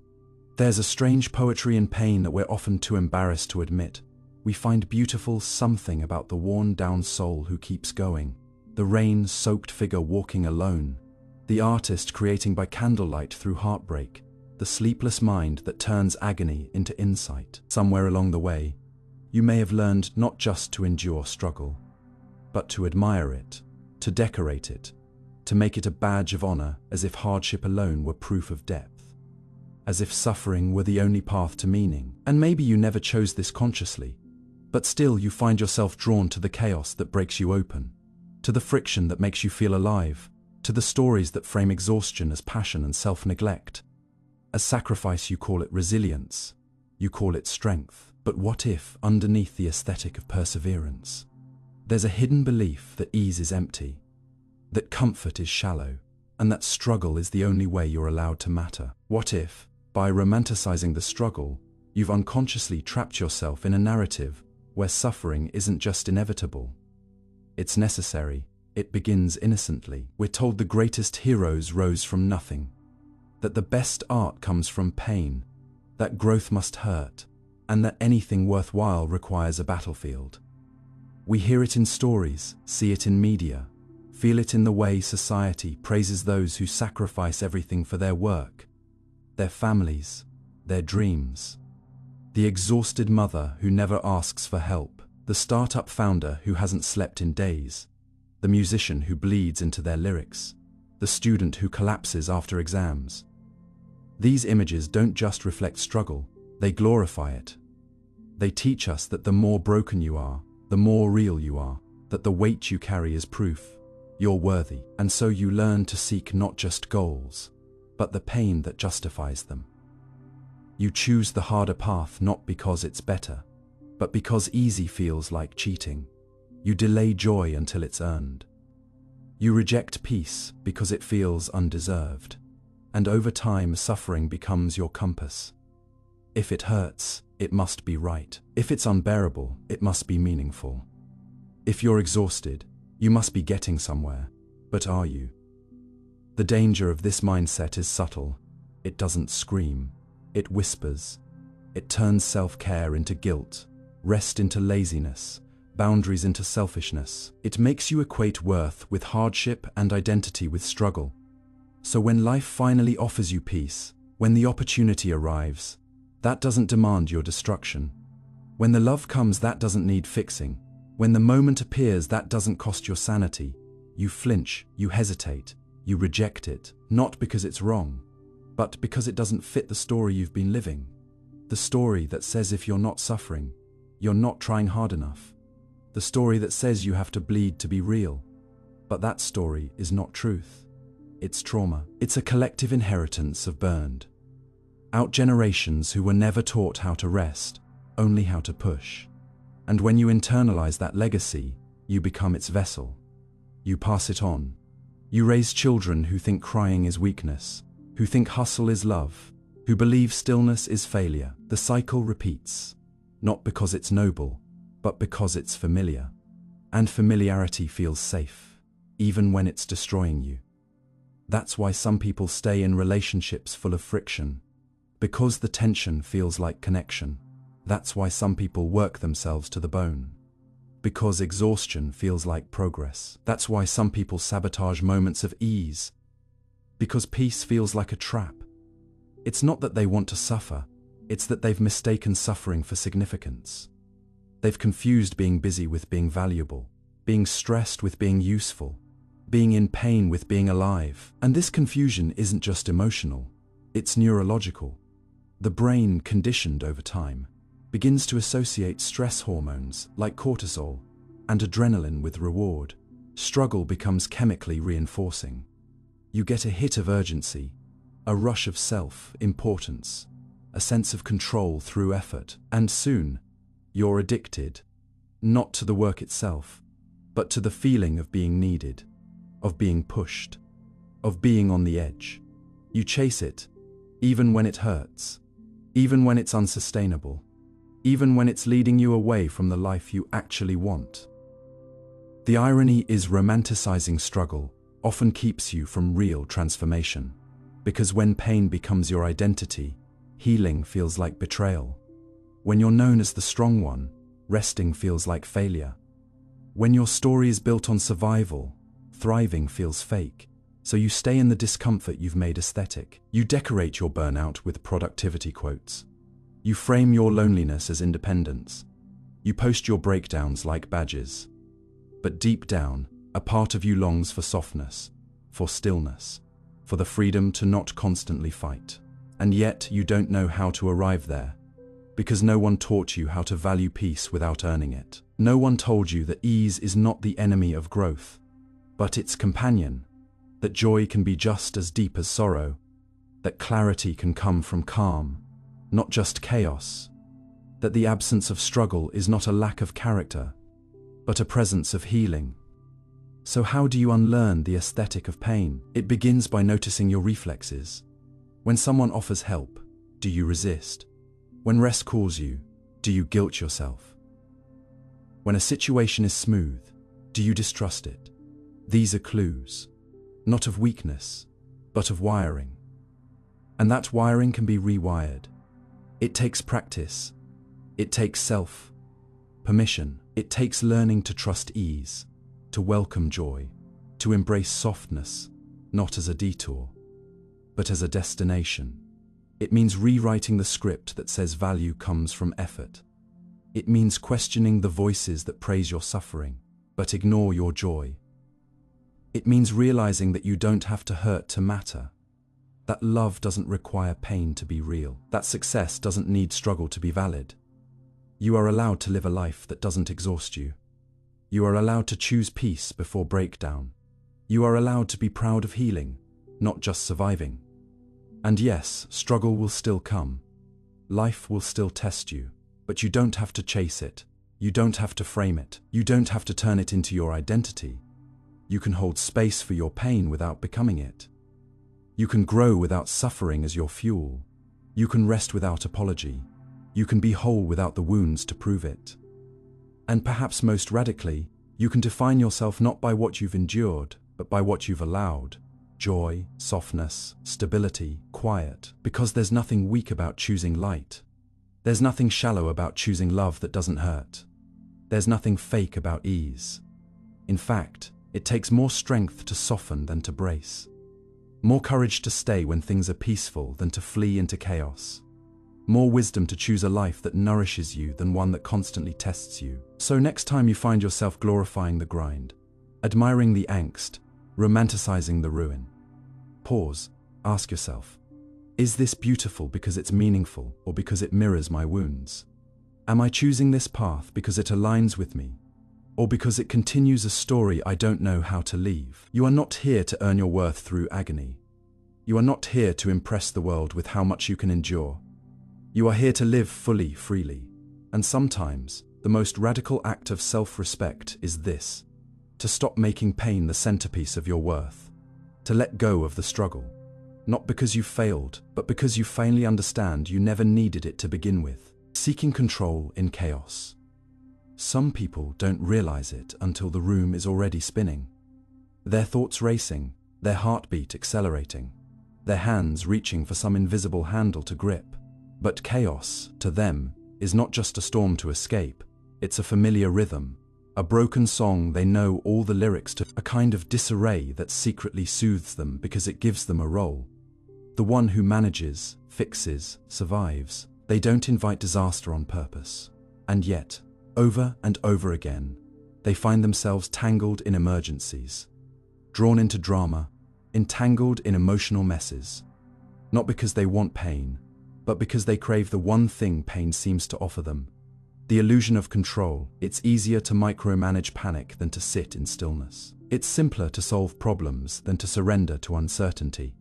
And so, without ever naming it, they begin to need a little chaos. Not because they love destruction, but because it allows them to feel useful, capable, necessary. But the cost of this addiction is invisible. Peace becomes unfamiliar, calm feels threatening, and they build their identity, not on who they are, but on how well they control the unpredictable. It often starts in childhood, in environments where chaos wasn't optional. It was the air you breathed. Maybe the adults in your life were unpredictable, the rules always changing, the ground beneath you constantly shifting. Maybe you learned early on that staying alert was safer than relaxing, that controlling your environment, even emotionally, meant survival. So you watched people's faces for micro-expressions, learned to anticipate mood swings, became hyper-aware of tone, silence, door slams, eye movements. And over time, that sensitivity didn't feel like trauma. It felt like a superpower. You could read a room, you could soothe tension, you could fix problems before they exploded. But what no one told you was that the child who becomes the emotional regulator grows into the adult who feels restless when everything is finally okay. Stillness becomes suspicious. Calm feels like a trap, and instead of exhaling, you scan the horizon for the next storm. Not because you're paranoid, but because you've never been taught how to trust safety when it shows up. And that mistrust doesn't just live in your mind, it lives in your nervous system. When your baseline is crisis, peace feels like a vacuum. Your brain, adapted to survive threat, starts to misinterpret stillness as danger. You get anxious when there is nothing to fix. You feel guilty when you are not helping. You become uncomfortable in the presence of balance, and so unconsciously, you stir the waters, you overcommit. You seek out emotionally unavailable people. You overthink, overanalyze, overplan. You catastrophize normal situations just so your mind has something to grip. And when things fall apart, there's a strange relief. Not because you enjoy suffering, but because the script is familiar. I know how to survive this. It's a tragic comfort. The comfort of the known, even when it's painful. You trade true peace for predictable chaos. Because the latter lets you perform control. It gives you a narrative. I'm strong because I handle this. But strength isn't the same as wholeness. And handling isn't the same as healing. This isn't just emotional, it's behavioral. People who seek control in chaos often gravitate toward roles that keep them in crisis mode, caregiving, rescuing, managing others. Overfunctioning. You might be the friend everyone calls when they fall apart. The employee who takes on too much. The partner who absorbs another person's emotional burden. You feel indispensable, but you're also exhausted. You become the container for everyone else's brokenness, because it allows you to ignore your own. And when someone offers you ease, when a relationship doesn't need fixing, when a job is stable, when a day is uneventful, you fidget, you doubt, you provoke. Not because you're toxic, but because chaos gives you something to do, control gives you a purpose, and without something external to stabilize, you have to face the internal disorder you've been avoiding. But what if the deepest form of control isn't managing chaos? It's learning to stop needing it. What if your strength wasn't in how much you can handle, but in how much you can release? There's an uncomfortable truth here. Many people secretly fear peace, because peace demands presence, and presence reveals pain. When nothing outside you is falling apart, you have to confront what's been quietly unraveling inside all along. That silence, it echoes. That stillness, it reflects. And for someone who's built their identity on fixing, calming, controlling, it's terrifying. Because now the question isn't how do I survive, but who am I without a crisis? And if that question feels too big, too raw, too uncertain, it makes perfect sense that you'd retreat back into the safety of storms. That you'd confuse urgency for purpose. That you'd prefer the noise of chaos to the vulnerability of calm. So how do you begin to change this pattern? One that is so deeply embedded, so praised, so reinforced. It starts by noticing. When life gets quiet, do you stir it? When peace arrives, do you doubt it? When a moment is easy, do you complicate it? These reflexes are data. They're not flaws, they're footprints. They show you where your nervous system is still wired for survival over joy. And this is where compassion must enter, because you didn't become this way for no reason. Unlearning it will not be instant. You'll feel bored, you'll feel exposed, you'll crave intensity like a drug. But if you sit with that discomfort, if you resist the urge to create problems where there are none, you begin to rewire. You begin to trust a new script. One where ease isn't dangerous, where stillness isn't failure, where you are safe even when you are not in charge. And over time, something remarkable happens. Your body softens, your breath slows. You find joy in the quiet moments. You stop needing to be needed to feel real. You let go of relationships that only exist because you're the one holding them up. You stop overcompensating. You start receiving. You redefine strength, not as carrying the weight of others, but as setting it down. You become someone who can exist in peace without sabotaging it. Someone who doesn't just survive storms, but builds a life that doesn't depend on them. And this isn't passive, it's revolutionary, because a world addicted to chaos won't understand your calm. They'll call you selfish, lazy, detached. They'll try to pull you back into the drama. But by standing in your peace, you teach others that they can too. You become a mirror of what's possible. A life that is grounded, soft, sustainable, and that's the deepest kind of control. Not over others, not over outcomes, but over your own patterns. The ability to say, I don't need to suffer to feel significant. The power to walk away from unnecessary fires. The courage to choose alignment over adrenaline. This is not avoidance, it's maturity, not detachment, it's embodiment. You are not weak for refusing to play the hero. You are not broken for choosing rest. You are not boring for wanting a steady life. You are healing. You are rewriting the script that says chaos is a requirement for meaning. And, in doing so, you reclaim the right to feel safe in your own skin. Because real control isn't frantic. It's fluid. It's not about mastering every variable. It's about knowing who you are even when you can't. It's not about always having answers. It's about being okay with questions. And sometimes, the greatest act of strength is not gripping tighter, but letting go of the illusion that you ever had to hold everything together in the first place. Defining self by past mistakes. There's a quiet but corrosive belief that many people carry like an invisible tattoo across their chest. A belief that who they are is forever chained to what they once did wrong, as if a single misstep, a poor decision, a moment of weakness has permanently rewritten the story of their worth. You might not see it in their smile or hear it in their voice, but you can feel it in how they hesitate before speaking, in how they downplay their dreams, in how they instinctively expect to be doubted, abandoned, or judged.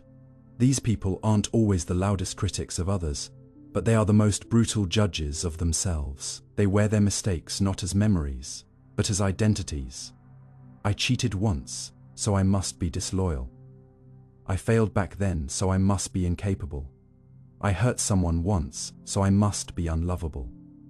And what makes this trap so powerful is that it feels like honesty, it feels like accountability, but in reality, it is self-imprisonment dressed up as integrity, a distorted belief that redemption is arrogance, that healing is denial, and that growth is betrayal of the truth. And so, without even realizing it, people shrink themselves into the outlines of their worst moments, convinced that being forever defined by their wounds is the only moral thing to do.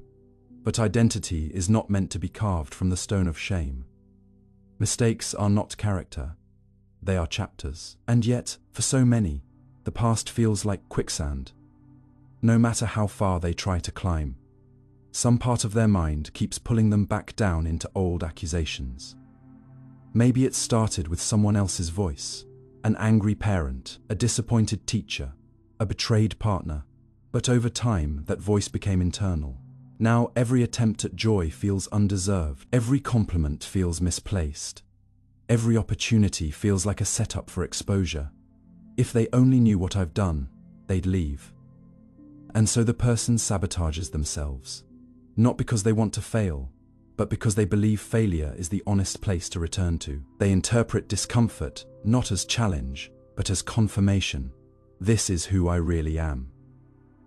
In this way, the mind becomes a courtroom where the trial never ends and the evidence of guilt is replayed endlessly, even when the sentence has already been served, or was never fair to begin with.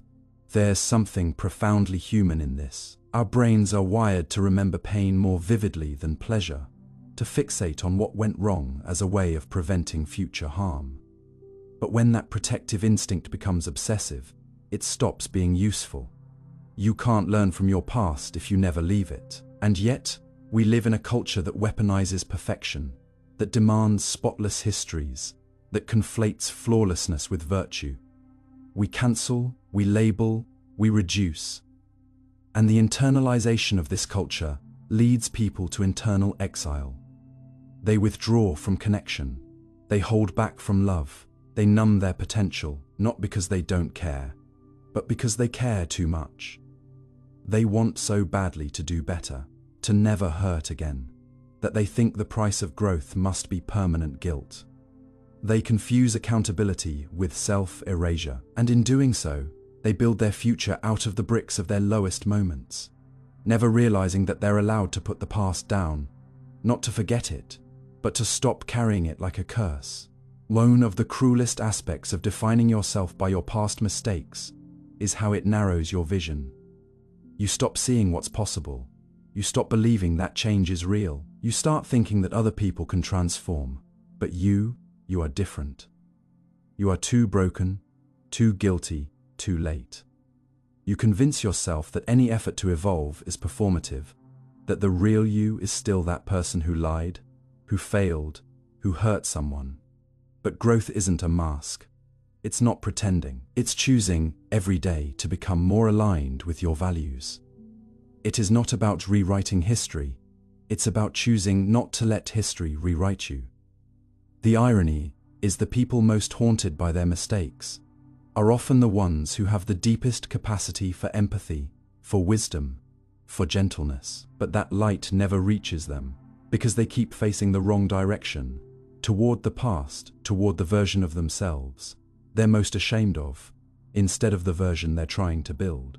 And then there's the fear that forgiveness will erase accountability, that if you stop punishing yourself, you'll become the kind of person who doesn't care.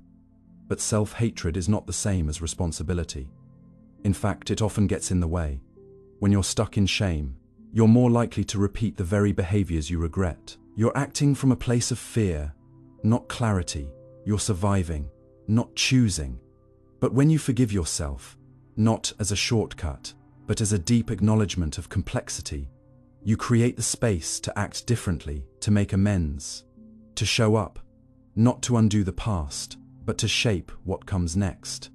And that, truly, is the only real power we have, because the past is unchangeable, but its grip on you is not. Ask yourself, who would you be if you weren't constantly rehearsing your worst memory? What would you pursue if you believed you were more than the sum of your errors? What kind of love would you let in if you believed you were worthy now? Not later, not when you've proven yourself, not when you've suffered enough. But now, these questions are not easy. They demand a courage far greater than self-flagellation. They ask you to stand up not just in front of others, but in front of yourself and say, I am not just the version of me that didn't know better. And that is terrifying. Because it means stepping into an unknown self, a self not yet defined by familiar pain. But it is also liberating, because you finally stop being the jailer of your own potential. Redemption is not about forgetting. It's about reframing. It's about saying, yes, I did that. Yes, I hurt. Yes, I wish I could go back. But I am not frozen in that moment. I am not required to relive it forever. I am allowed to evolve. And this reframing doesn't deny reality. It enriches it. It gives your growth context. It gives your empathy depth. It makes your insight hard-won, and therefore valuable. There's no shame in having fallen. The only tragedy is if you decide to live there. To pitch a tent in the wilderness of guilt and call it your home. So, if you're carrying something, an old regret, a shameful secret, a time when you betrayed your own values, this is not your verdict. This is your invitation not to erase, but to integrate. Not to justify, but to grow. You are not your mistake. You are the bridge between who you were and who you're still becoming. And the world needs more people who know what it means to be wrong, because they're the ones who can choose what it means to be right. But they can only do that if they allow themselves to move forward, if they stop defining their reflection by a moment that's already passed. Because identity is not a sentence. It's a sentence still being written, and you, not your past, hold the pen. Confusing familiarity with safety.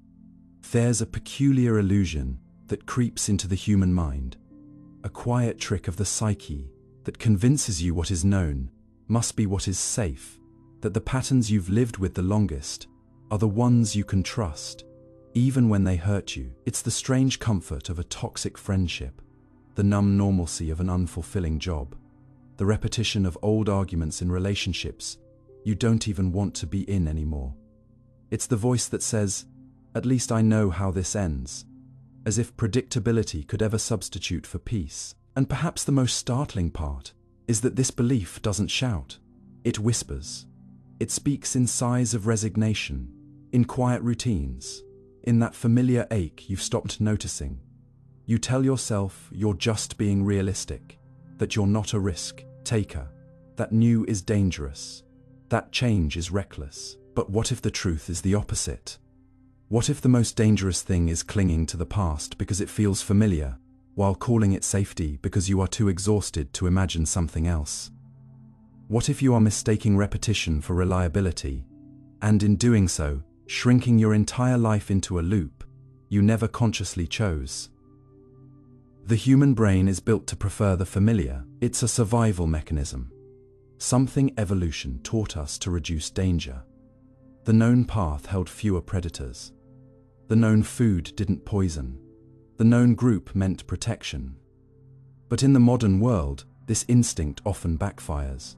Familiar pain is not inherently safer than unfamiliar possibility. And yet, we keep returning to the same types of relationships, the same roles, the same dynamics that once hurt us. We say things like, that's just how I am, or it's not ideal, but it's mine. We convince ourselves that enduring discomfort is braver than seeking better. We reframe stagnation as loyalty and call fear maturity. But here's the catch. Just because something is familiar doesn't mean it's good for you. A prison cell can feel like home after enough time. You know its corners, its walls, its silence. But that doesn't make it a sanctuary. It just means you've forgotten what freedom feels like. You might think you are being cautious by staying with what is known, but what you are really doing is abandoning curiosity. Curiosity is the gateway to growth. It says, what else is possible? But fear dresses itself in logic and says, why risk it? You stay in environments that drain you because at least you know how to navigate them. You keep friendships that belittle you because you've adapted to the dynamic. You stay silent around certain people because you've learned that voicing your truth leads to conflict, and you confuse that silence with peace. You confuse compliance with harmony, but real safety isn't about avoiding discomfort. It's about being free to be fully yourself. And that includes changing. That includes walking away. That includes making choices that no longer align with who you used to be but deeply honor who you're becoming. So why do we cling to familiarity when it doesn't serve us? Because change is disorienting. Because growth often feels like loss. You grieve the comfort of what you once knew, even if it wasn't good for you. You miss the predictability of a pattern, even if it was harmful. There's a term for this in trauma psychology: repetition compulsion. It's when we unconsciously seek out the same emotional experiences that wounded us in childhood, not because they were good, but because they were known. You might find yourself drawn to emotionally unavailable people, because that's what love looked like in your early years. You might sabotage opportunities because you were taught that success makes you a target. You might stay in chaos because stillness feels too unfamiliar. In this way, your nervous system wires itself to expect what it has always experienced. And anything outside of that range feels unsafe, even if it's healthy. That's the paradox. Healing, for many, feels dangerous. Stability feels suspicious. Kindness feels like a setup, and joy feels temporary, like a balloon too close to a pin. So you return to what you know, and you call it safety. But what if you challenged that narrative? What if you asked yourself not, is this familiar? But is this nourishing? Not, do I recognize this? But does this support who I want to be? What if you redefine safety not as the absence of surprise, but the presence of respect, authenticity, and space to grow? Safety isn't about knowing what will happen. It's about knowing that you'll be okay, no matter what happens. It's about building an internal home so strong that external uncertainty doesn't break you. That kind of safety isn't handed to you by repetition. It's built through self-awareness, boundary setting, and the courage to walk away from patterns that no longer deserve your loyalty. And yes, that process is scary. Yes, it's destabilizing. But growth always is. The caterpillar dissolves before it becomes a butterfly. Seeds crack open before they bloom. Identities fall apart before new ones take shape. And in that mess, those unknowns, those awkward first steps, you find the real kind of safety, the safety that comes from within, the kind that says, even if I don't know what comes next, I trust myself to handle it. That kind of trust isn't built by repeating the past. It's built by honoring your needs now, by listening to the parts of you that whisper, this isn't it. So the next time you find yourself drawn to what's familiar, pause. Ask yourself, is this truly safe, or is it just known? Is this helping me grow, or just keeping me stuck? Am I honoring my potential, or just obeying my past? These questions aren't easy. They don't come with tidy answers, but they open doors. They disrupt patterns. They create the kind of discomfort that leads to actual change. Not just surface, level shifts, but deep rewiring of how you move through the world. And in that rewiring, you begin to feel something radical, not just survival, but vitality. Not just comfort, but expansion. Not just familiarity, but alignment. You don't owe loyalty to your old coping mechanisms. You don't owe consistency to the version of you that was just trying to survive. You owe yourself honesty. You owe yourself freedom. And that means letting go of the myth that what is familiar is what is safest. Because often, what you call home is just the place where your wings haven't yet been tested. And your life, your one wild, beautiful, unfinished life, is waiting for you to outgrow the cage you've mistaken for shelter. Trusting fear more than curiosity. You probably don't realize how many of your decisions are rooted not in logic or even preference, but in fear. A fear so quietly embedded in your thinking that it wears the mask of wisdom, of realism, of adult maturity, all while gently strangling the curious part of you that once wanted to know more, feel more, live more. You pause before saying yes to new things. not because they aren't good for you, but because your brain, ever loyal to survival, plays mental simulations of what could go wrong. It tells you, be careful, before it ever tells you, be curious. And over time, you start to believe that fear is smarter than wonder, that it is safer to prepare for the worst than to hope for the best, and that the unknown is synonymous with danger. But what if that's wrong? What if the deepest limitations in your life aren't external at all, but come from this quiet habit of trusting fear more than curiosity, of giving more weight to the question, what if it fails, than to, what if it changes everything for the better? Fear is biologically older than curiosity. It sits in the amygdala, wired to detect threat, ready to hijack your body into a fight or flight response in a fraction of a second. Curiosity, by contrast, is a product of the newer, more sophisticated parts of the brain, the prefrontal cortex, the network involved in imagination, prediction, empathy, and learning. That means your biology is inherently biased.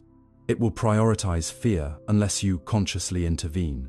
And most people don't. Most people take the pull of fear as truth. They feel discomfort and retreat. They sense risk and recoil. They stop asking, exploring, opening, and little by little, their world shrinks. Not because anything outside them changed, but because they handed their decisions to a voice that only knows how to say no. Think about how often you've delayed action, not because you lacked information, but because you were scared of what might happen. You wanted to speak in the meeting, but feared sounding stupid. You considered applying for the opportunity, but feared rejection. You wanted to travel, or change careers, or express love. But the thought of uncertainty felt too heavy to carry, and so you stayed where you were, safe, predictable, diminished. You told yourself it was smart, responsible, that maybe later, when you're more ready, you'll try. But readiness rarely comes. Fear, unlike curiosity, doesn't care about growth. It's not concerned with your dreams. Its job is to keep you alive, not fulfilled. It sees any change as a potential threat, even when that change is exactly what your life needs. Curiosity, on the other hand, is the internal compass of transformation. It's the instinct that pulls you toward discovery, novelty, and expansion. It's what makes a child touch everything, ask why 100 times a day, wander off the path just to see where it leads. It's also what allows adults to heal, because healing requires the courage to ask, what else is possible besides this pain I've known? But the trouble is, curiosity requires vulnerability. It means being open to not knowing. It means letting go of control. And in a world obsessed with certainty, with answers, with control, curiosity can feel reckless, until you realize that every breakthrough in human history, every personal transformation, every meaningful relationship, started with someone being curious enough to step beyond their fear. Fear's a concept in neuroscience called prediction error. It refers to the brain's ability to update its models of reality when something surprising happens. It's how you learn. But if you live a life dominated by fear, you never expose yourself to enough new input to create prediction errors. You only reinforce what you already believe. You confirm your biases. You stay in the loop of "I knew this would go wrong," because you never gave anything the chance to go right. Fear locks the doors, curiosity opens them. And yet most people are far more practiced at imagining failure than possibility. They run mental simulations of worst-case scenarios so often that their bodies experience the stress as if it's already happened. They rehearse disaster, they catastrophize, and then they wonder why they're exhausted. So how do you break this pattern? Not by eliminating fear. It's part of you, and it has its place. But by learning to question it, by noticing when your inner dialogue is based on assumptions, not evidence, by catching yourself when you say "I can't," and replacing it with "what would happen if I tried," by realizing that the safest path is not the one with the fewest risks, but the one that leads to the most alignment. Curiosity is not naive optimism. It's courageous investigation. It says, "Let me see for myself," instead of outsourcing truth to fear. It says, "Even if it's uncomfortable, I'd rather know than stay stuck." And when you trust curiosity, You become someone who grows not just in knowledge but in self-trust. Because each time you choose to explore rather than retreat, you reinforce the idea that you can handle uncertainty, and that belief changes everything. Curiosity doesn't promise comfort, but it does promise movement. And in a world where emotional stagnation is often mistaken for stability, that movement is sacred. It's how people reinvent themselves, how relationships deepen, how art gets made and businesses get built, and dreams turn into plans. The people you admire most, those who seem alive, awake, magnetic, they aren't fearless. They're curious. They've just learned that the cost of staying stuck is greater than the cost of trying, and you can't live fully if you only ever trust the part of you that wants to stay the same. So what would it mean to reverse the equation? To trust curiosity more than fear? It might mean asking the uncomfortable question you've avoided. It might mean leaving something that no longer fits. It might mean exploring an idea that scares you. Not because it's wrong, but because it threatens the version of yourself you've outgrown. And yes, you'll feel fear, but that doesn't mean stop. It means you're on the edge of something real, something alive, something that might change how you see yourself. The irony is that the most meaningful safety doesn't come from avoiding fear. It comes from walking through it, led by curiosity, and discovering that you are braver, deeper, and more capable than you thought. And isn't that what life is really asking of you? Not to play small and call it wise, but to grow wild and call it true. Not to obey fear like it's a prophet, but to question it like a gatekeeper, knowing that some doors must be walked through to see what's on the other side. Curiosity may not promise clarity at every step, but it does promise transformation. And in the end, it's not the absence of fear that defines a rich life. It's the willingness to keep moving anyway, led not by the voice that says, "What if it all goes wrong?" but by the whisper that asks, "What if it finally goes right?" needing the last word. You may not realize it, but there's a hidden war playing out in the quiet pauses of your conversations. An unspoken urgency, a simmering tension, a deep psychological itch to not let the silence win, to not let them walk away with their version of the truth, lingering in the air unchallenged, to not leave a discussion unfinished without delivering one more sentence, one more clarification, one more defense that says, "I exist, I matter, and I will not be misunderstood." And this impulse, this craving to have the last word, can disguise itself as logic, justice, clarity, or closure. But at its root, it's often about something far more vulnerable: the fear of powerlessness, the terror of invisibility, the aching need to control the narrative so you don't feel erased by it. And the more deeply this fear burrows into your psyche, the more likely it is that you'll find yourself speaking not to connect, but to dominate, not to express truth, but to win. And in that moment, communication collapses into combat. And the real casualty is understanding. The need to have the last word doesn't usually begin in adult conflict. It's seeded much earlier, often in moments where you felt unheard, dismissed, corrected, or made to feel small. Perhaps you were a child whose thoughts were constantly interrupted, or a teen whose emotions were waved away with, "You're being dramatic." Maybe you were punished not just for what you did, but for how you tried to explain it. Over time, a pattern develops. To survive, you learn that your voice must be forceful to be taken seriously. You internalize the belief that if you don't speak last, you lose. That if you let silence fall before your truth is acknowledged, you've somehow surrendered your worth. This belief often hides under the surface of everyday conversation, but it flares up like a defensive alarm whenever disagreement enters the room. And suddenly, even small arguments feel like existential battles. You're no longer talking about the dishes or the deadline. You're fighting to protect your sense of self.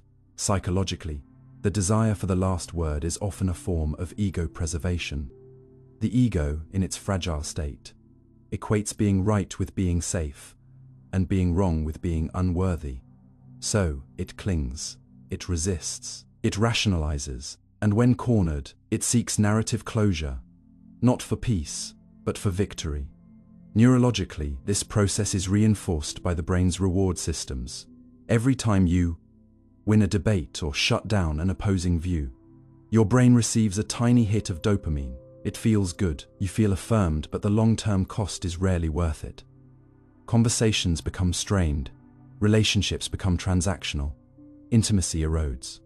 And worst of all, you begin to associate communication with control rather than curiosity. Listening becomes strategic instead of empathetic, and speaking becomes a weapon rather than a bridge. The irony is that needing the last word often ensures you lose what you were trying to protect. People feel steamrolled, not understood. They feel silenced, not supported. And slowly, they stop sharing. They avoid vulnerable conversation because they sense the imbalance. That your presence in the dialogue is less about mutual discovery and more about performance, dominance, or proof.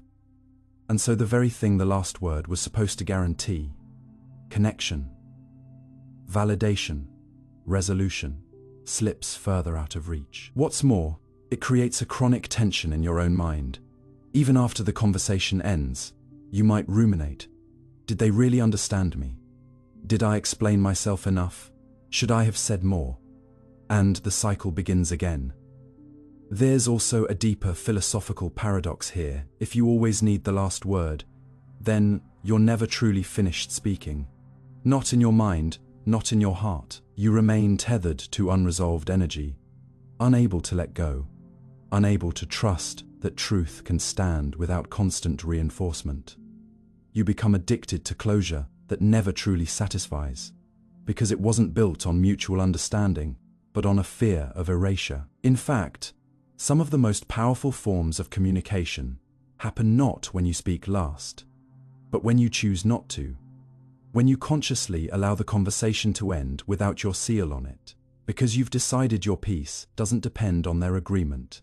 That's not weakness. That's strength. That's self-trust. And yet, in a world of online comment threads, heated messaging, and culture wars waged 280 characters at a time, the pressure to reply, to clap back, correct, or outwit is everywhere. Silence is misinterpreted as surrender. Pauses are seen as gaps in strength. And so we respond reflexively. We fire off one more voice note.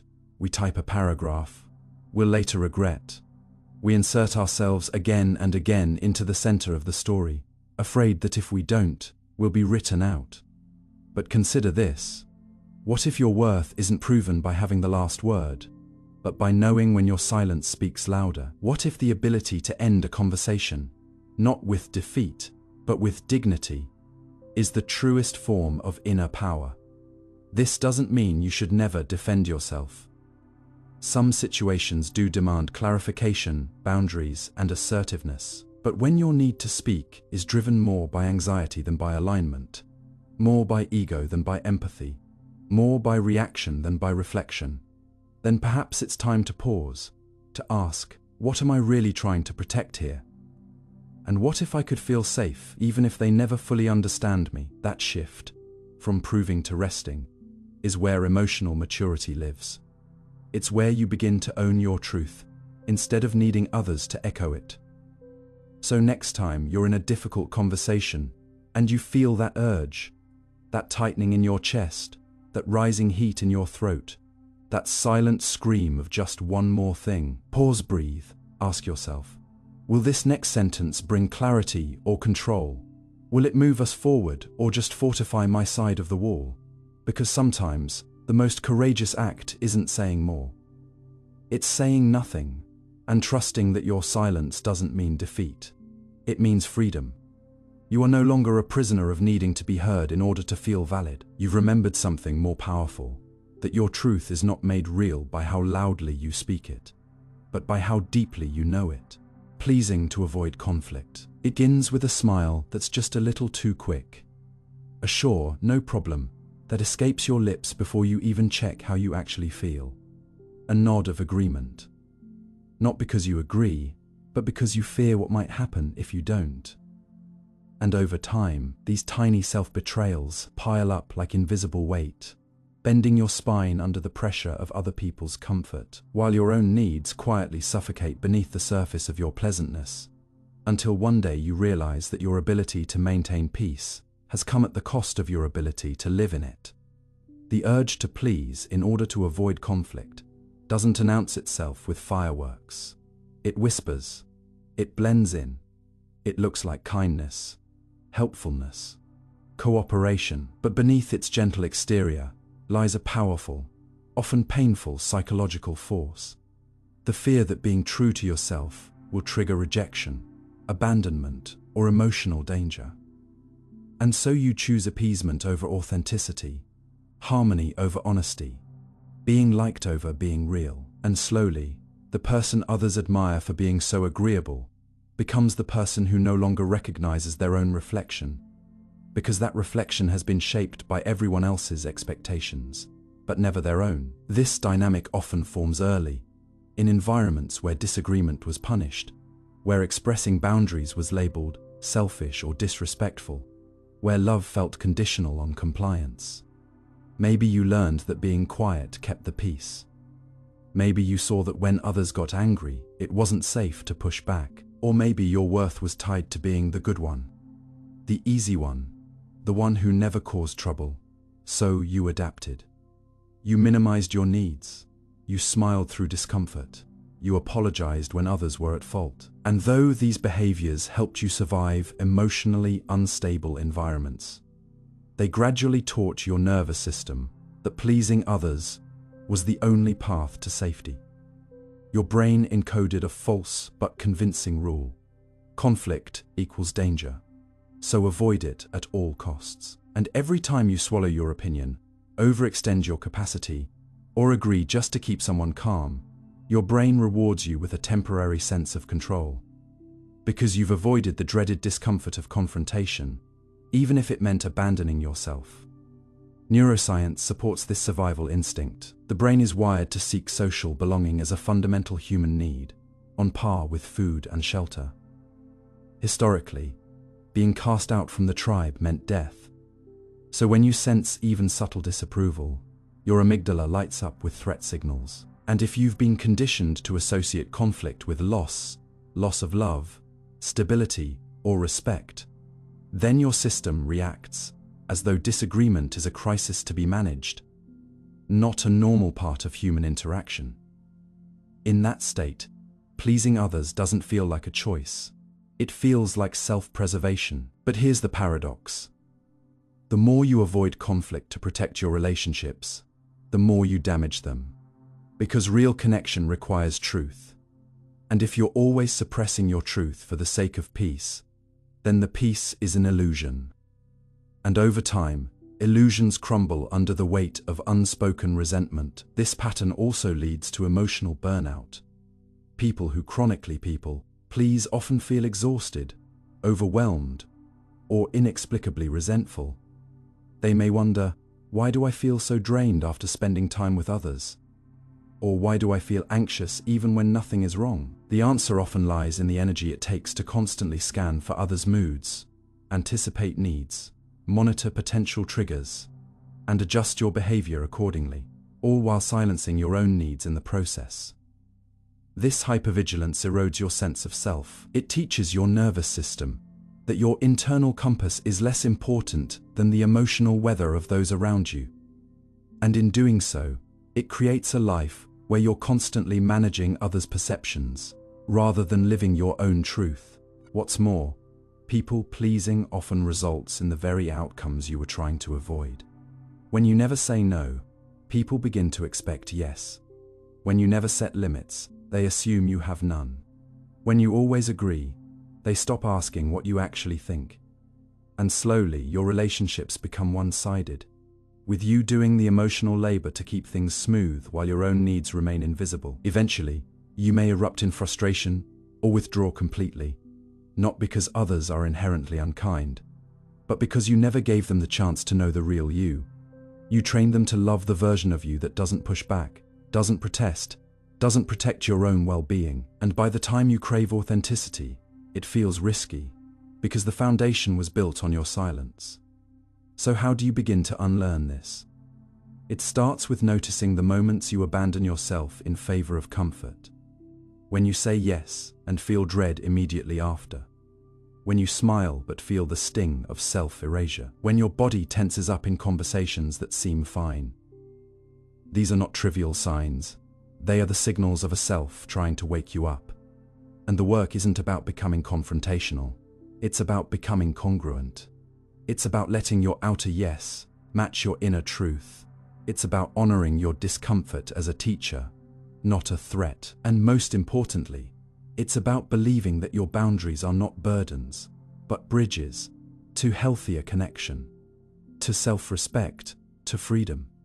This shift isn't easy. If you've spent a lifetime being the one who smooths things over, who carries emotional weight for others, who absorbs tension like a sponge, then learning to say no, that doesn't work for me, or even I see it differently, can feel terrifying.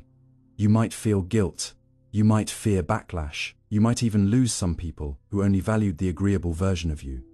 But what you gain is something far greater. Integrity, a relationship with yourself that no longer requires constant negotiation. And the space to be loved not for your compliance, but for your clarity. There's also a cultural layer to this. Many societies glorify selflessness, especially in women, caregivers, or service roles. You're told that kindness means sacrifice, that being nice is more important than being honest, and harmony built on silence is not peace, it's oppression. True kindness includes boundaries, true empathy includes self-awareness, and true connection includes the courage to be disliked, misunderstood, or disagreed with, without abandoning your values in the process. So the next time you feel yourself slipping into automatic yes, ask yourself, what would I say if I weren't afraid of conflict? What would I need if I believed my needs mattered? And what would change if I trusted that I could survive someone else's disappointment? Because the truth is, you can.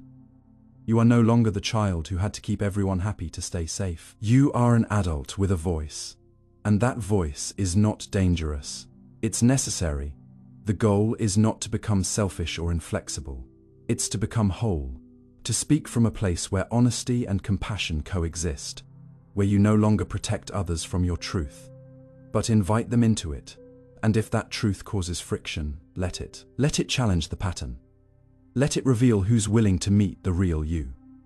Let it build a life that's not smooth but sincere. Because conflict is not the enemy of love, avoidance is. And in the end, the peace you were trying so hard to protect by pleasing everyone else is the very peace you deserve to feel within yourself. Believing you're behind. It usually starts with a clock you can't see, but feel ticking somewhere deep inside you, whispering that you're late. Behind, not where you're supposed to be, not who you're supposed to be, not yet enough for the life you imagined by now, and definitely not enough compared to those around you who seem to be moving faster, further, brighter. And though no one handed you a schedule at birth, you carry the heavy illusion that one exists, that there's a path you've fallen off of, a race you're losing, a standard you've failed to meet, and the haunting thought that time is slipping through your fingers while your real life waits somewhere out of reach, just past the next achievement, the next fix, the next moment when you'll finally be on track. This quiet inner panic, the belief that you are behind, is not a flaw in your character or a sign of laziness. It is a psychological pressure shaped by invisible comparisons, distorted timelines, and social scripts no one remembers agreeing to, yet almost everyone obeys. From the first days of school, we are sorted, measured, and ranked by when we speak, read, walk, test, and perform, not for the sake of understanding, but to determine how early or late we are according to someone else's invisible calendar. And without realizing it, we internalize the lie that time has a finish line, and if we don't reach certain milestones fast enough, we'll miss our chance at happiness entirely. The belief that you're behind is a deeply emotional experience, not just a rational concern. It hits when a friend buys a house and you're still renting, when someone marries while you are still healing, when a peer lands a dream job and you're still unsure what dream to chase. It floods your body with stress hormones, making your chest tight and your mind race. Because the threat isn't just financial or social, it's existential. What if I'm not enough? What if I've wasted my chance? What if I'm too late to become the person I could have been? This anxiety is fueled by the illusion that there is a universal life timeline, and that everyone who deviates from it must be failing. But life isn't a conveyor belt with equidistant checkpoints. It's a storm of unpredictable, deeply personal experiences. And measuring your worth by someone else's chapter is like judging the progress of a flower by the speed of a train. You are not late. You are on your own timeline, and it is allowed to look wildly different than anyone else's. But how did we get here? Into this quiet panic that we're running out of time.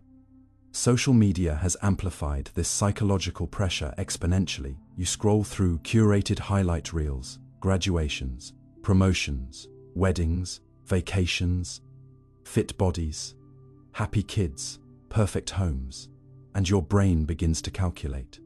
They're 26, and already there. I'm 29, and still here. I should be doing more, faster, now. What you don't see are the hidden costs behind the images, the trade-offs, the mental health struggles, the uncertainties, the help they had, the luck involved, or the dreams they've compromised to appear on time. But your brain doesn't analyze that. It sees patterns. And when the pattern is everyone moving forward while you feel stuck, your nervous system sounds an alarm that something's wrong with you, even when there's nothing wrong at all. That's the trap. Comparison turns someone else's progress into your self-doubt.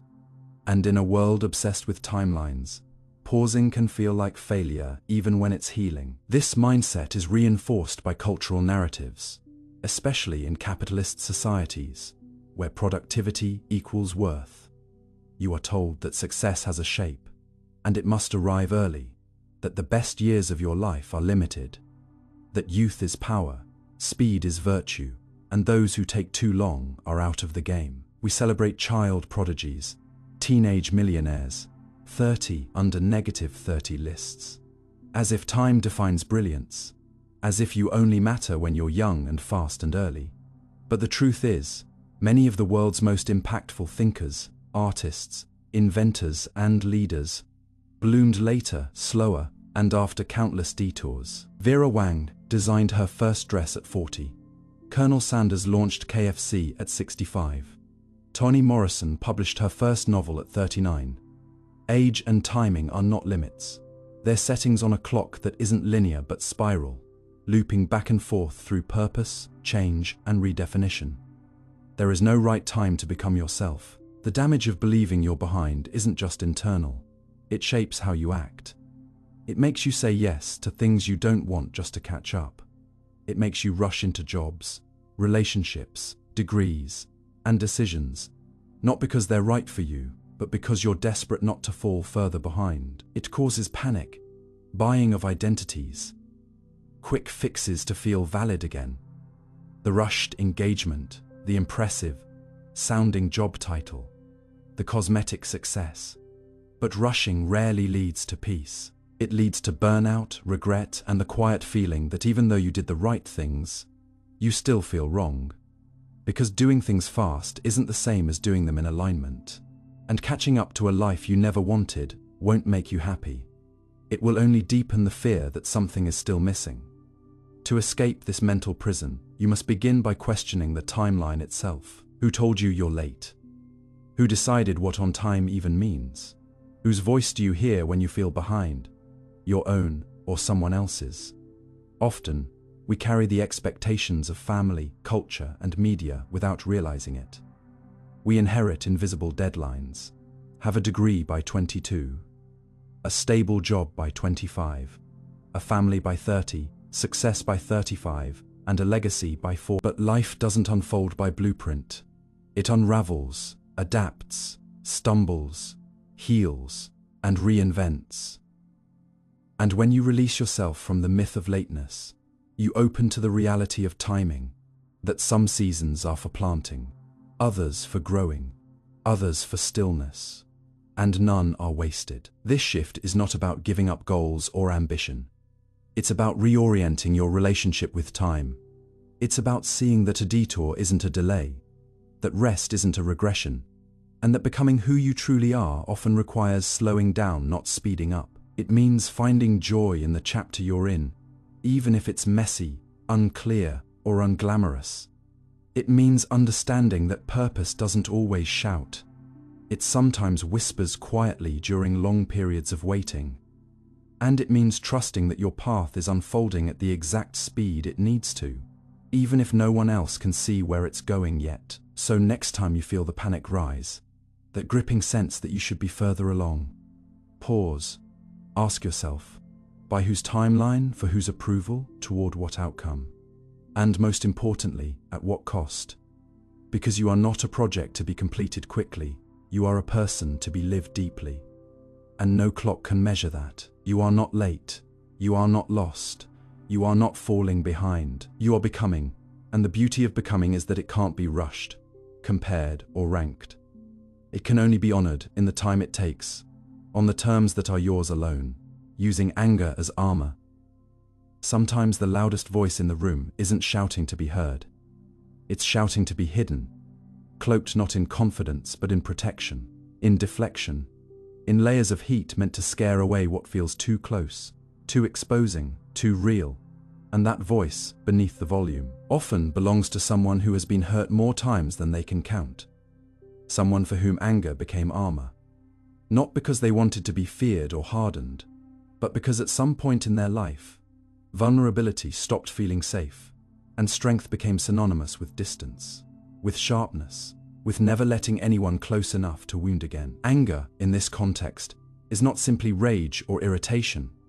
It is a defense mechanism, a shield forged in the fires of emotional threat, rejection, neglect, or betrayal. It is the body's response to a world that once felt unsafe to feel in. For many, especially those who grew up in chaotic, dismissive, or emotionally unpredictable environments, anger becomes a conditioned survival tactic, an energy that floods in to replace sadness, fear, confusion, or helplessness. Because those softer emotions were either punished, ignored, or used against them. So rather than cry, they snap. Rather than explain, they withdraw. Rather than ask for help, they lash out. And over time, it becomes automatic. The pain gets buried beneath the protection, until even they can't tell where the armor ends and the self begins. Anger, when used as armor, becomes less about expression and more about control. It allows the person to reclaim power in moments they feel exposed. If you've ever found yourself yelling when you actually felt scared, shutting down in cold silence, when you really wanted to cry, or snapping at someone for getting too close emotionally, you've likely worn this armor too, because anger, biologically, is energizing. It mobilizes the body, it overrides shame, it gives the illusion of certainty when everything else feels out of control. And in the moment, that feels safer than admitting you're hurt. But the problem is, when anger becomes your default armor, it not only protects you from pain, it isolates you from connection. It prevents others from seeing your needs, your softness, your real thoughts. It creates emotional walls that keep everyone at arm's length, including yourself. And the longer you wear that armor, the heavier it becomes. Not just for you, but for everyone around you who has to guess what's behind it. What makes this cycle even more difficult to break is that anger, in modern society, is often misread as strength. People who are loud, aggressive, confrontational, or unbothered are sometimes seen as powerful, assertive, or dominant. But true strength is not the ability to intimidate. It's the ability to stay open without collapsing, to feel deeply without becoming overwhelmed, to assert boundaries without severing bonds. When anger becomes the only language you speak in moments of emotional intensity, your nervous system is not being strong. It's being dysregulated, and that dysregulation, left unexamined, can shape your relationships, your career, and even your identity. You may find yourself repelling closeness without knowing why, pushing people away, and then resenting their distance, feeling misunderstood, but never allowing others to understand you, living in a loop of blame and defensiveness. all while hiding the truth that underneath your armor, you're still carrying wounds that never got the care they needed. To understand this pattern, you have to trace it back to its roots. When did anger first start protecting you? Was it when someone ignored your pain and being loud became the only way to be noticed? Was it when you cried and were mocked for it, so you learned to hide behind hardness? Was it when you were powerless and rage gave you a momentary sense of control? These early emotional lessons become encoded in the nervous system. The body learns that certain emotions are unsafe, while others offer a perceived escape from vulnerability. And once those pathways are reinforced enough, they become automatic reactions. Not chosen, programmed. You don't get angry instead of sad because you want to. You do it because somewhere along the way, you were taught that sadness isn't safe, and this isn't a flaw in you. It's a survival skill that once served you, but now it's costing you. It's costing you the ability to be seen, to be comforted, to be helped, to be emotionally honest. Because the armor of anger doesn't just block out threats, it blocks out intimacy. It makes others afraid to approach, afraid to challenge, afraid to offer softness in return. And worse, it confuses you too. You begin to interpret even kindness as manipulation, vulnerability as weakness, and calm as condescension. The armor warps your perception. It tells you that being untouched is safer than being understood. But the human psyche isn't wired for disconnection. It's wired for attunement, co-regulation, emotional mirroring. And when anger becomes your primary mode of operation, it gradually disconnects you from your own emotional truth. You forget how to feel anything without flinching. You become fluent in frustration, but illiterate in tenderness. Breaking this pattern doesn't mean eliminating anger. It means recalibrating it. Anger is not inherently bad. It's a vital, informative emotion. It tells you when your boundaries are crossed, when injustice occurs, when something needs to change. But anger was never meant to be worn like armor 24/7. It's a signal, not a shield. To heal, you must learn to separate the anger that protects you from the pain it's hiding. You have to create space between reaction and response. That means learning what your anger is trying to say on your behalf. Are you angry, or are you overwhelmed? Are you angry, or are you grieving? Are you angry, or are you terrified that if you soften, no one will catch you? These are hard questions, but asking them is the first step toward emotional fluency, toward reclaiming the parts of yourself that never got to speak without shouting. One of the most powerful shifts comes when you learn to sit with the emotion beneath the anger, to allow the sadness, the fear, the longing to rise without suppressing it. This often requires support, therapy, safe relationships, emotional education, because feeling what was once unsafe can feel threatening again. But you are no longer that child who had no choice. You have resources now. You have tools. You have awareness. And with that, you can slowly dismantle the armor that once saved you, but now suffocates you. You can learn that being open doesn't mean being exposed. That being soft doesn't mean being weak. That being vulnerable doesn't mean being helpless. It means being real. And there is strength in that. Quiet, steady, unshakable strength that doesn't need to yell to be heard. So if you find yourself living behind walls of irritation, snapping instead of sharing, retreating into silence that simmers with heat, pause. Breathe, ask what you are truly defending. You can feel deeply without falling apart. Because the goal is not to become someone who never gets angry. The goal is to become someone who no longer needs anger to feel powerful. Someone who knows they are allowed to feel, to heal, to grow, and to be held, not just hardened. You don't have to carry armor to be strong. You already are. The moment you choose to be honest with what's beneath the surface, you begin the journey back to yourself. Not the version protected by rage, but the one finally brave enough to be free. Explaining when no one asked, you might think it's just a habit, an innocent reflex, a moment of sharing, a bit of nervous talking. But the urge to explain yourself, especially when no one asked, is often rooted in something deeper, something older, something hidden in the cracks of early social experience.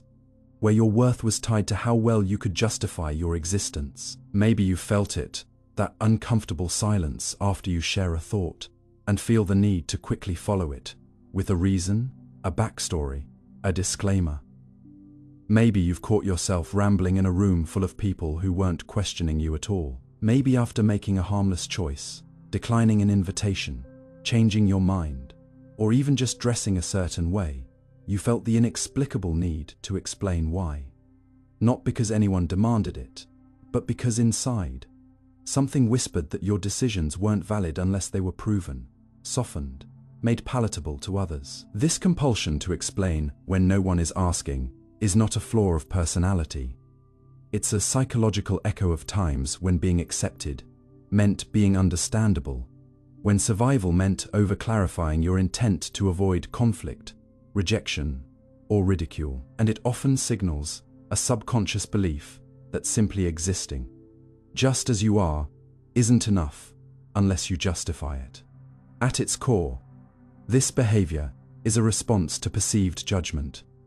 Even when no actual judgment is present, the human brain, shaped by millions of years of social evolution, is wired to seek belonging. In ancestral environments, rejection could literally mean death, and so we developed ultra-sensitive radars for social cues, facial expressions, tone, and ambiguity. When those cues seemed negative, or even just uncertain, we learned to preempt criticism by offering context, explanation, or defense before it was requested. But in modern times, especially in individuals who grew up in critical, emotionally unpredictable, or perfectionistic environments, this adaptive instinct becomes hyperactive. A child who was constantly asked to explain why they acted a certain way, who was told, "You better have a good reason before making a decision," or who was frequently misunderstood or reprimanded, quickly learns that the best way to stay safe is to over-communicate. The result: an adult who explains their preferences before even expressing them, who downplays their needs by apologizing for them, who shares life decisions with disclaimers, as if preparing a defense for a court case that doesn't exist. But the real tragedy is not just the exhaustion this causes, it's the invisible message it reinforces, that you need permission to be who you are. When you chronically explain yourself, especially in spaces where no one is challenging you, you subtly teach your own nervous system that your words, boundaries, ideas, and preferences aren't valid unless they're accepted. You end up performing emotional labor for people who never asked for it, diluting your truth in hopes that it won't offend, overwhelm, or confuse. And while this may bring short-term relief, a sense of control, a feeling of being understood, it comes at a long-term cost. Your confidence, your voice, your sense of self-trust, you begin to second, guess your own choices. You start asking questions like, was I too much? Or did I come off wrong? Not because others told you so, but because you've internalized the belief that if someone didn't immediately affirm you, they must be silently disapproving. And so the explanations grow, longer, more elaborate, more desperate, until they become a form of self-erasure. Let's pause here and ask, what would it look like to simply speak, choose, act, and stop there? To say no without following it with a calendar excuse. To wear what you love without listing the reasons. To share an opinion without rushing to say, but that's just me.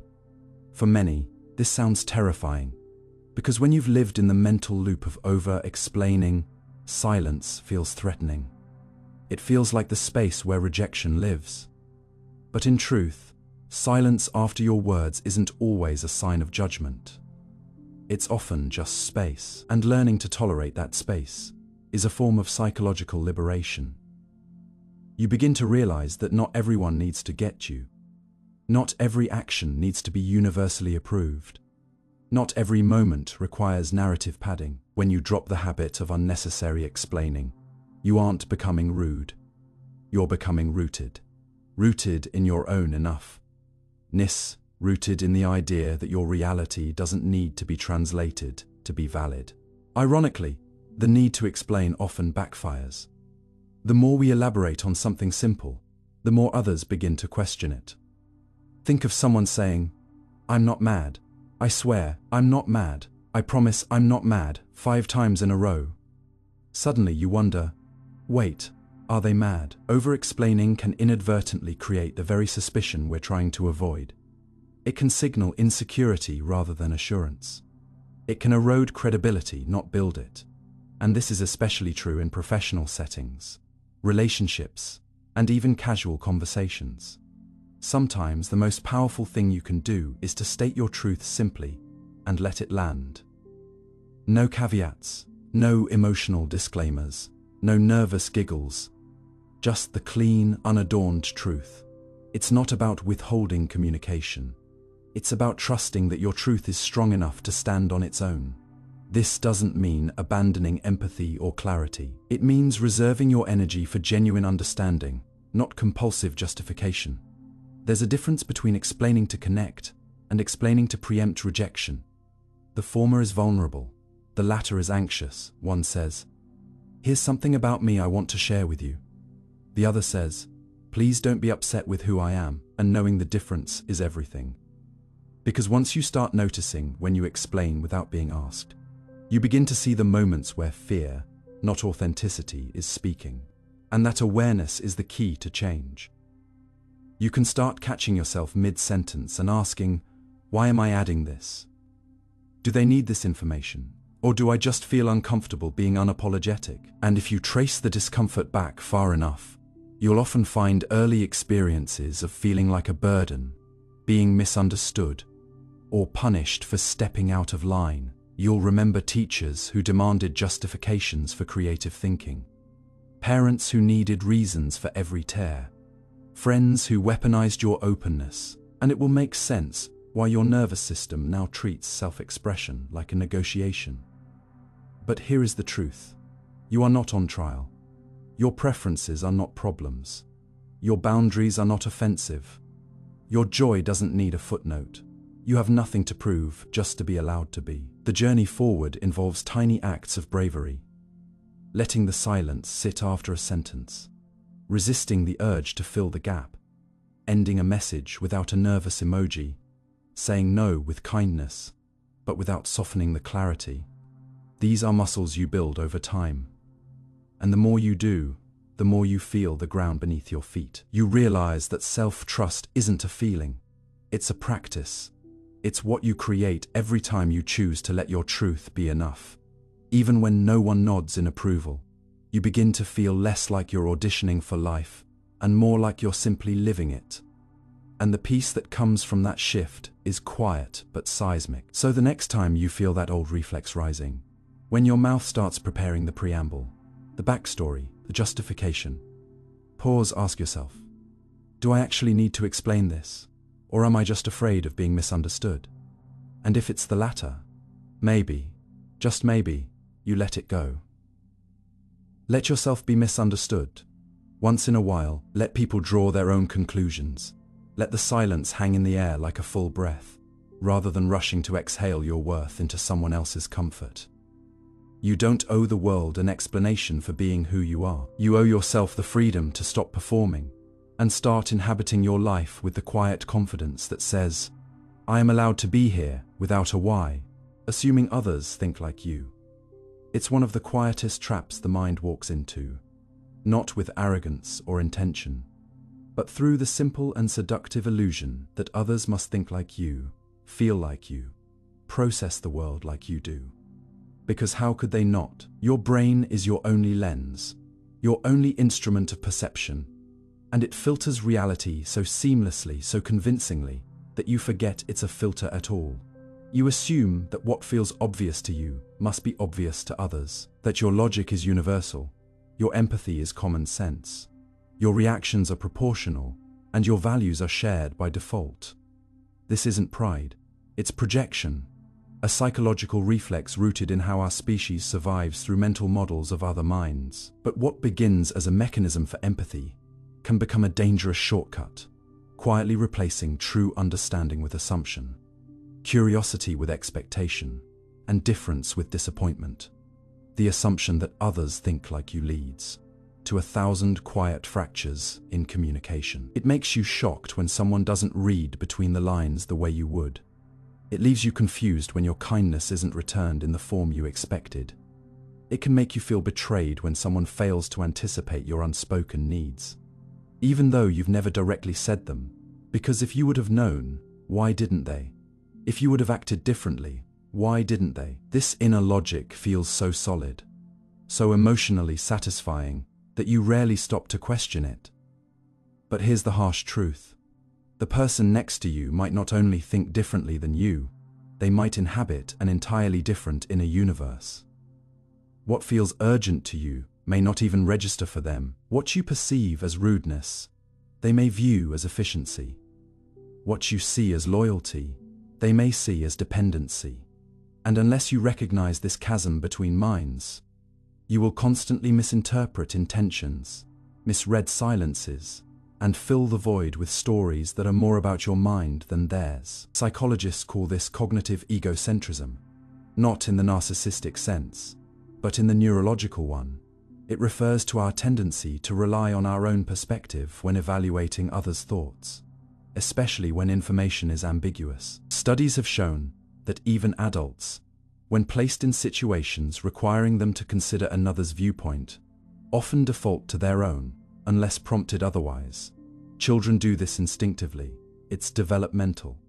But adults do it unconsciously, out of habit. And this habit leads us to overlay our worldview onto others, like a transparency sheet, assuming they see what we see, know what we know, and care how we care. The brain does this to save energy, perspective. Taking is cognitively expensive. But what we gain in speed, we lose in depth.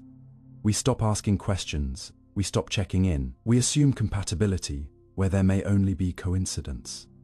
This becomes even more insidious in close relationships. The closer someone is to you, the more you expect them to just get it. You begin to believe that emotional proximity comes with telepathy. That your partner, your sibling, your friend, should intuit your feelings without being told. That they should know what you meant, not just what you said. And when they don't, it feels like a betrayal, not just of expectation, but of shared reality.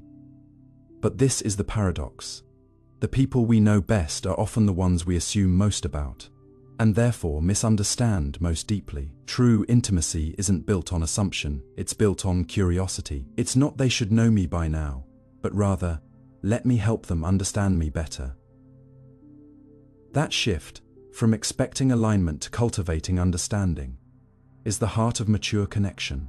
When we assume others think like us, we also impose our coping mechanisms onto them. If you're someone who deals with stress through silence, you might assume someone else's quiet means they're processing too, but maybe they're shutting down. If you need reassurance during conflict, you might expect someone to comfort you immediately. But maybe they've learned that space equals safety. If you see feedback as helpful, you might offer it freely, not realizing that someone else hears it as rejection. Your style isn't wrong, theirs isn't either. The damage comes not from difference, but from unacknowledged difference, from the spaces where we forget to pause and ask, because without that pause, we fill in the blanks with our own narrative, and then hold them accountable to a script they never agreed to. This assumption extends far beyond relationships. It shows up in leadership, education, even politics. A manager who assumes everyone is motivated by recognition might overlook the employee who values autonomy. A teacher who assumes all students learn the way they did might misread struggle as laziness. A voter who assumes their moral compass is universal might view opposition as evil rather than as difference. In all of these, the problem isn't disagreement, it's the failure to imagine a different interior. We don't need to agree with others to understand them, but we do need to let go of the myth that understanding will come naturally, if we just assume enough. In truth, understanding is an act of humility. It begins not with, I know how you feel, but with, I don't, but I'd like to. And ironically, the more self-aware you become, the more dangerous this trap can be. Because as your emotional intelligence grows, you may start to believe you're especially good at reading people, and you might be. But even then, Your perception is just that, a perception, filtered through your own wounds, history, language, and values. The more confident you become in knowing people, the more blind you may become to your own biases. True empathy requires more than emotional fluency. It requires epistemic humility, the willingness to admit that you may not fully grasp someone's experience, no matter how deeply you try. It's asking, even when you think you know. It's listening, even when you're sure you're right. So what's the way out? It starts with noticing. When someone reacts in a way that surprises or frustrates you, pause before labeling it. Instead of thinking, why would they do that? Consider asking, what makes sense about their behavior from their point of view? Instead of assuming agreement, invite it. Does that make sense to you? How do you see it? These are simple shifts, but they transform conversation. They move it from projection to connection, from assumption to exploration. And in doing so, they create space, real space, for two minds to meet, rather than two stories to collide. The gift of letting go of this assumption is enormous. You begin to see others more clearly, not as extensions of yourself, but as sovereign beings with inner lives as rich, strange, and textured as your own. You experience fewer disappointments, because you're not constantly expecting people to mirror you. You reduce resentment because you stop holding people accountable for expectations you never voiced, and you create relationships grounded in reality, not fantasy. In doing so, you become a better communicator, a more present friend, a more curious lover, a more compassionate stranger. And perhaps most powerfully, you begin to accept your own mind as one version of many, not the default setting for reality, but a unique constellation of thoughts, feelings, and reactions shaped by your particular journey. This is not a diminishment, it's a liberation. Because when you stop assuming others think like you also stop needing them to. You begin to allow for dissonance without defensiveness, disagreement without distance. And that, ironically, is what allows for the most genuine kind of connection. Not the illusion of sameness, but the courage to stand in difference and still choose to reach for one another. Mistaking memory for fact. You probably trust your memory more than you realize, not as a vague sense of recollection, but as a reliable narrator of your own life, an internal camera that has been silently recording your past with objectivity and permanence.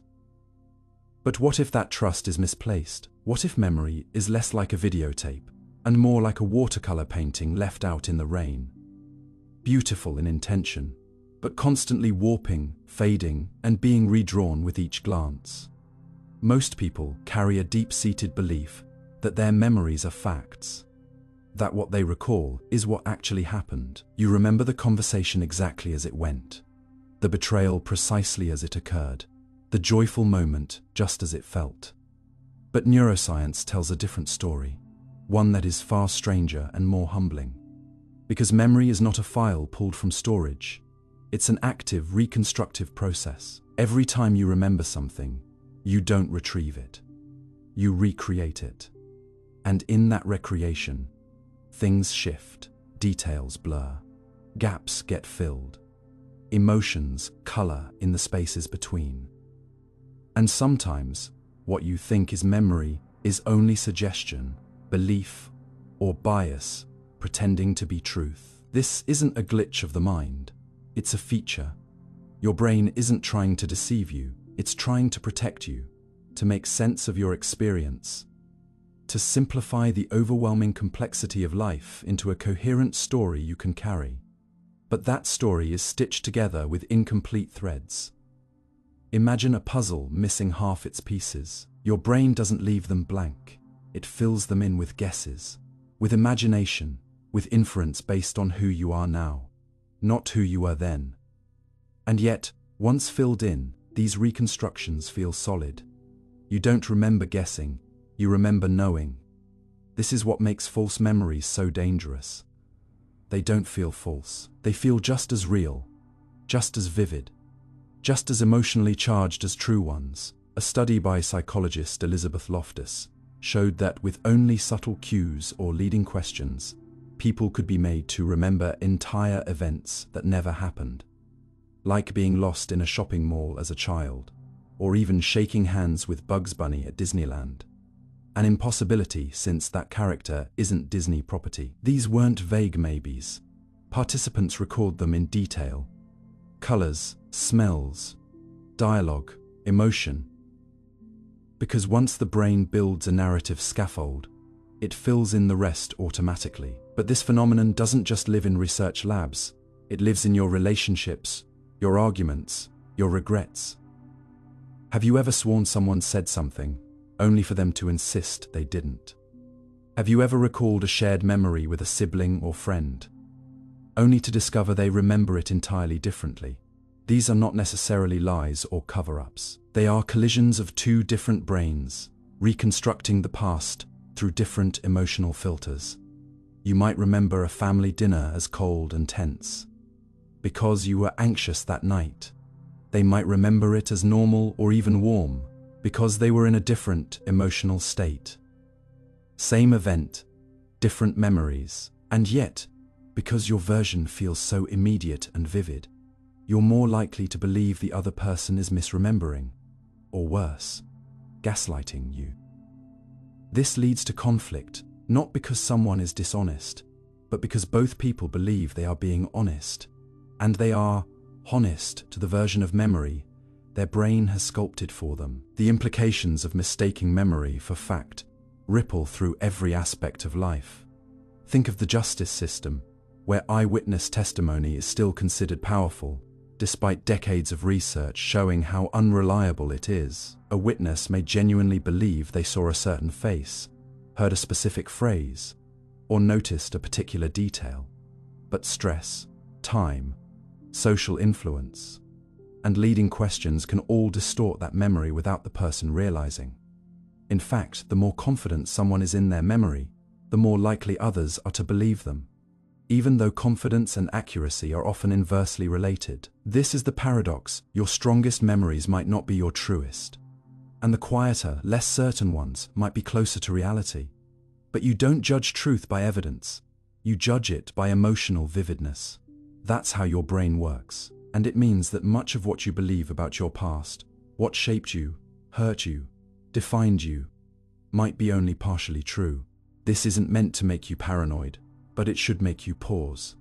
Because if your memory is a storyteller, not a historian, then every narrative you've built about who you are and how you got here deserves gentle questioning.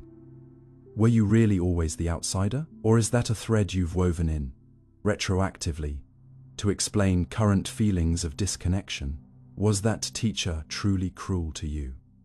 Or did your young brain, overwhelmed by embarrassment or confusion, assign intent that wasn't there? Did that friend betray you completely? Or is your memory emphasizing certain moments while ignoring others? These aren't easy questions. They require humility. But asking them doesn't mean doubting your entire life. It means creating room for complexity. It means allowing the possibility that your story, like everyone's, is a tapestry stitched from both truth and interpretation. The reason this matters so deeply is because memory shapes identity you are. In many ways, the sum of what you remember, your traumas, your triumphs, your turning points, all built on neural constructions that feel absolute. If those constructions are flexible, then so are the selves built upon them. And that's not terrifying. It's liberating. It means you are not doomed to be the person your past says you are. You can revisit, reinterpret, reframe. You can soften harsh edges, illuminate overlooked beauty, and give grace to moments once painted in shame. Memory's fragility means your identity isn't a fixed structure. It's a living process. And if you approach your past with curiosity instead of certainty, you allow yourself to evolve without betrayal. But this also asks you to do the same for others, to recognize that when someone remembers differently, it doesn't mean they're wrong. It means they're human. It means they have a different lens, shaped by different feelings, fears, and filters. Instead of arguing over who's right, what would it mean to ask, what made you remember it that way? That question opens a door, and in that space, something powerful happens. real empathy is born. Not the kind that says, "I know how you feel," but the kind that says, "I believe that you feel it, even if I don't remember it the same." So, how do you protect yourself from the distortions of memory without falling into cynicism?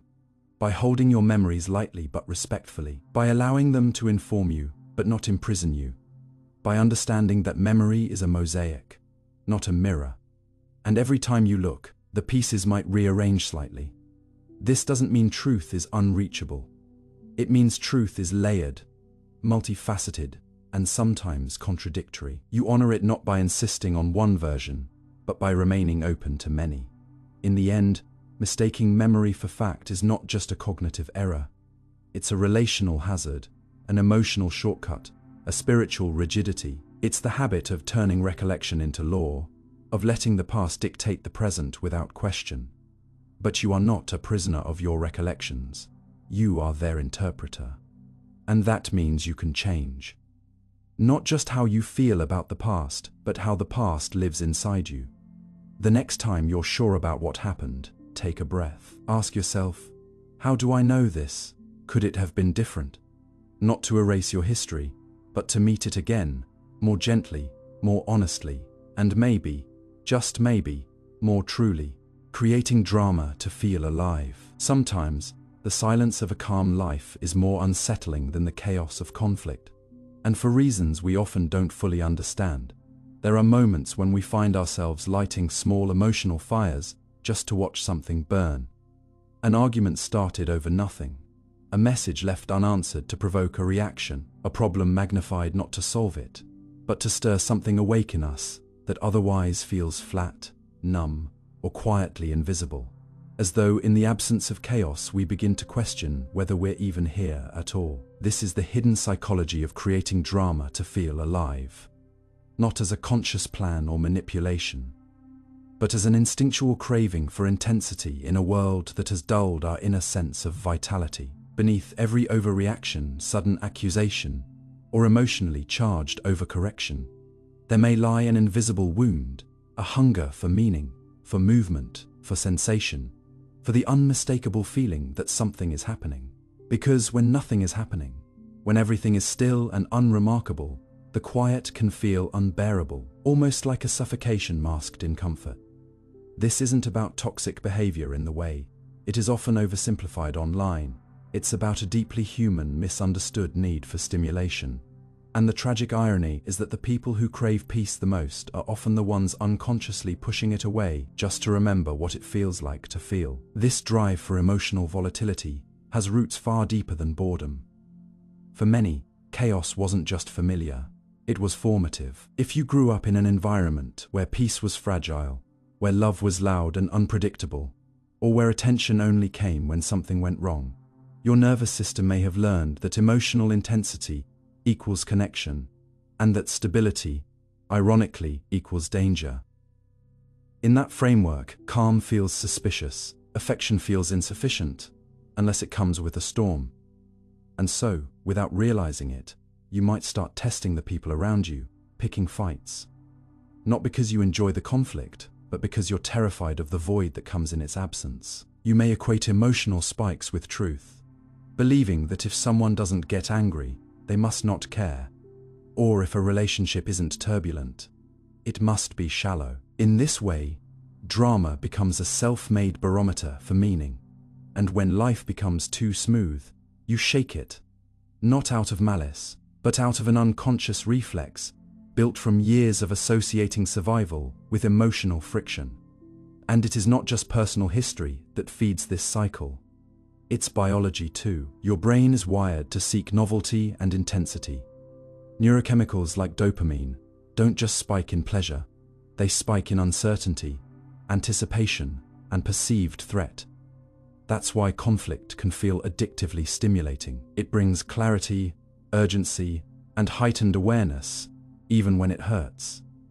Some people chase that high through risk, others through crisis. And for many, emotional drama becomes the chosen battlefield. Not because they enjoy suffering, but because suffering is at least alive. It breaks the monotony. It injects meaning into numbness. It gives shape to days that otherwise feel formless. And when you've been conditioned to feel invisible, unless you're in crisis, drama becomes a method of self-confirmation, a way to prove that you still matter, that you can still stir the waters of someone else's calm, that your emotional presence leaves a footprint even if it's disruptive. That's the quiet tragedy. Drama becomes a surrogate for intimacy, and conflict becomes a distorted form of connection. This phenomenon is often misread. From the outside, those who stir up drama seem controlling, reactive, or irrational. But from the inside, they are often deeply sensitive, emotionally intelligent people who haven't been taught how to process stillness without fear. They crave connection, but don't trust the slow kind. They seek truth, but only know how to extract it through pressure. They need to feel loved, but believe it only counts if it's fought for. And so they push buttons, test boundaries, and provoke reactions. Not to win, but to see who will stay when things become messy. Because staying during peace is easy. Staying during a storm, that's what proves something, at least in their logic. And this can create a heartbreaking loop. The more they crave closeness, the more they manufacture chaos, which pushes others away, which reinforces their fear of abandonment, which triggers more chaos. The cycle is not driven by manipulation. It's driven by a desperate fear of being emotionally forgotten. Even in friendships and workplaces, this dynamic plays out subtly. Someone might spark gossip or tension, not because they are cruel, but because they feel irrelevant.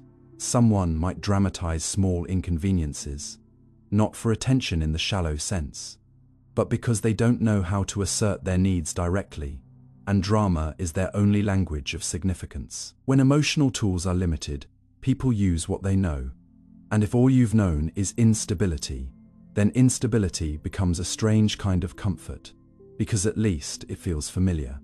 At least it feels real. In this light, emotional drama isn't just a personality flaw, it's a communication style forged in environments where silence meant neglect and noise meant proof of life. So how do we break this pattern without shaming it? First, by understanding it, by noticing when your nervous system is craving drama, not because the situation calls for it, but because you feel emotionally starved. Ask yourself, what am I really looking for right now? Do I want to be heard, to be seen, to be reassured?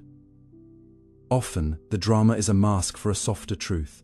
I miss being close to someone. I feel unimportant. I feel disconnected from my own vitality. When you can name that need, the urge to provoke starts to soften. Second, learn how to sit with emotional stillness without mistaking it for emptiness. Boredom is not always a problem. Sometimes it is the resting space where true clarity forms. If you only feel alive when things are breaking, you may be addicted to adrenaline, not because you are broken, but because your body has normalized survival as your baseline state.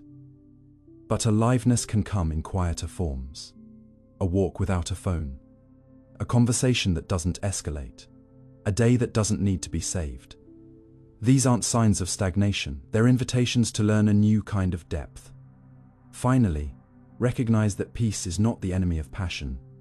You can have intensity without destruction. You can feel deeply without drama.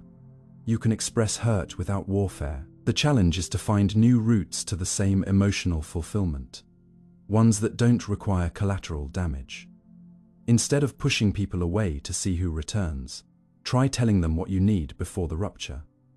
Instead of exploding to feel real, try naming your vulnerability before it curdles into rage. They take practice, they take patience, but they open the door to a kind of emotional life where you no longer need to suffer to feel something, no longer need to sabotage peace to prove you're worthy of love.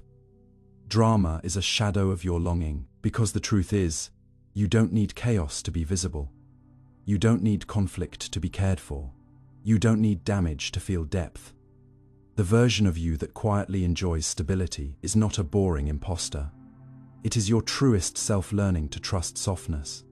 So the next time you feel the itch to stir something up, pause. Ask, what part of me feels unseen?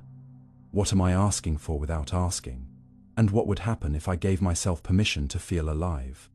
Without setting anything on fire, needing a reason to let go, you wait for a sign, a reason, a moment, a final confirmation that what you are holding on to no longer serves you.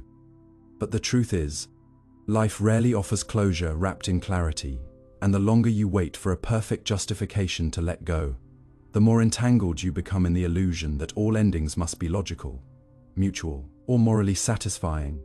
The hardest part about releasing something isn't the loss itself.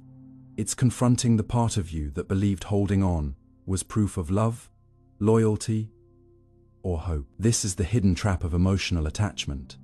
The belief that letting go without a valid reason makes you weak, ungrateful, or irresponsible, when in fact your nervous system often knows long before your logic catches up that something is no longer aligned. You feel it in the subtle withdrawal of your spirit, in the way your energy contracts when a certain name appears, in how your body feels heavier when you anticipate a conversation or visit. And yet, you stay, not because the bond is still alive, but because the guilt of walking away without a dramatic catalyst feels too heavy to bear, as if pain must be visible to be real, as if damage must be documented to be worthy of distance. But here's the quiet truth: no one teaches you. Peace is reason enough. Exhaustion is reason enough. Confusion that never clarifies is reason enough. You do not need betrayal, cruelty, or catastrophe to step away from something that continuously drains your light.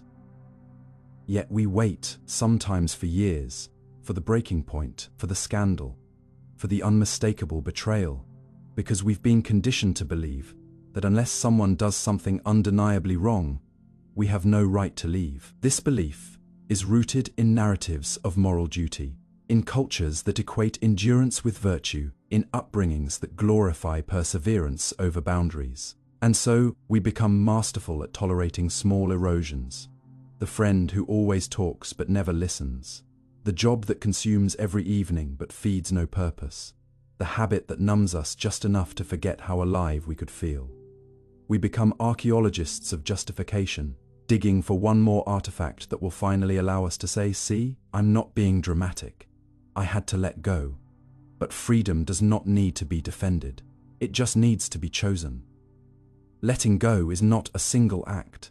It's a series of micro-decisions, each one reclaiming a piece of your attention from something that no longer reciprocates. It's the moment you stop rehearsing the same arguments in your head. The day you don't feel obligated to explain yourself one more time. The hour you realize that closure is not something another person grants you.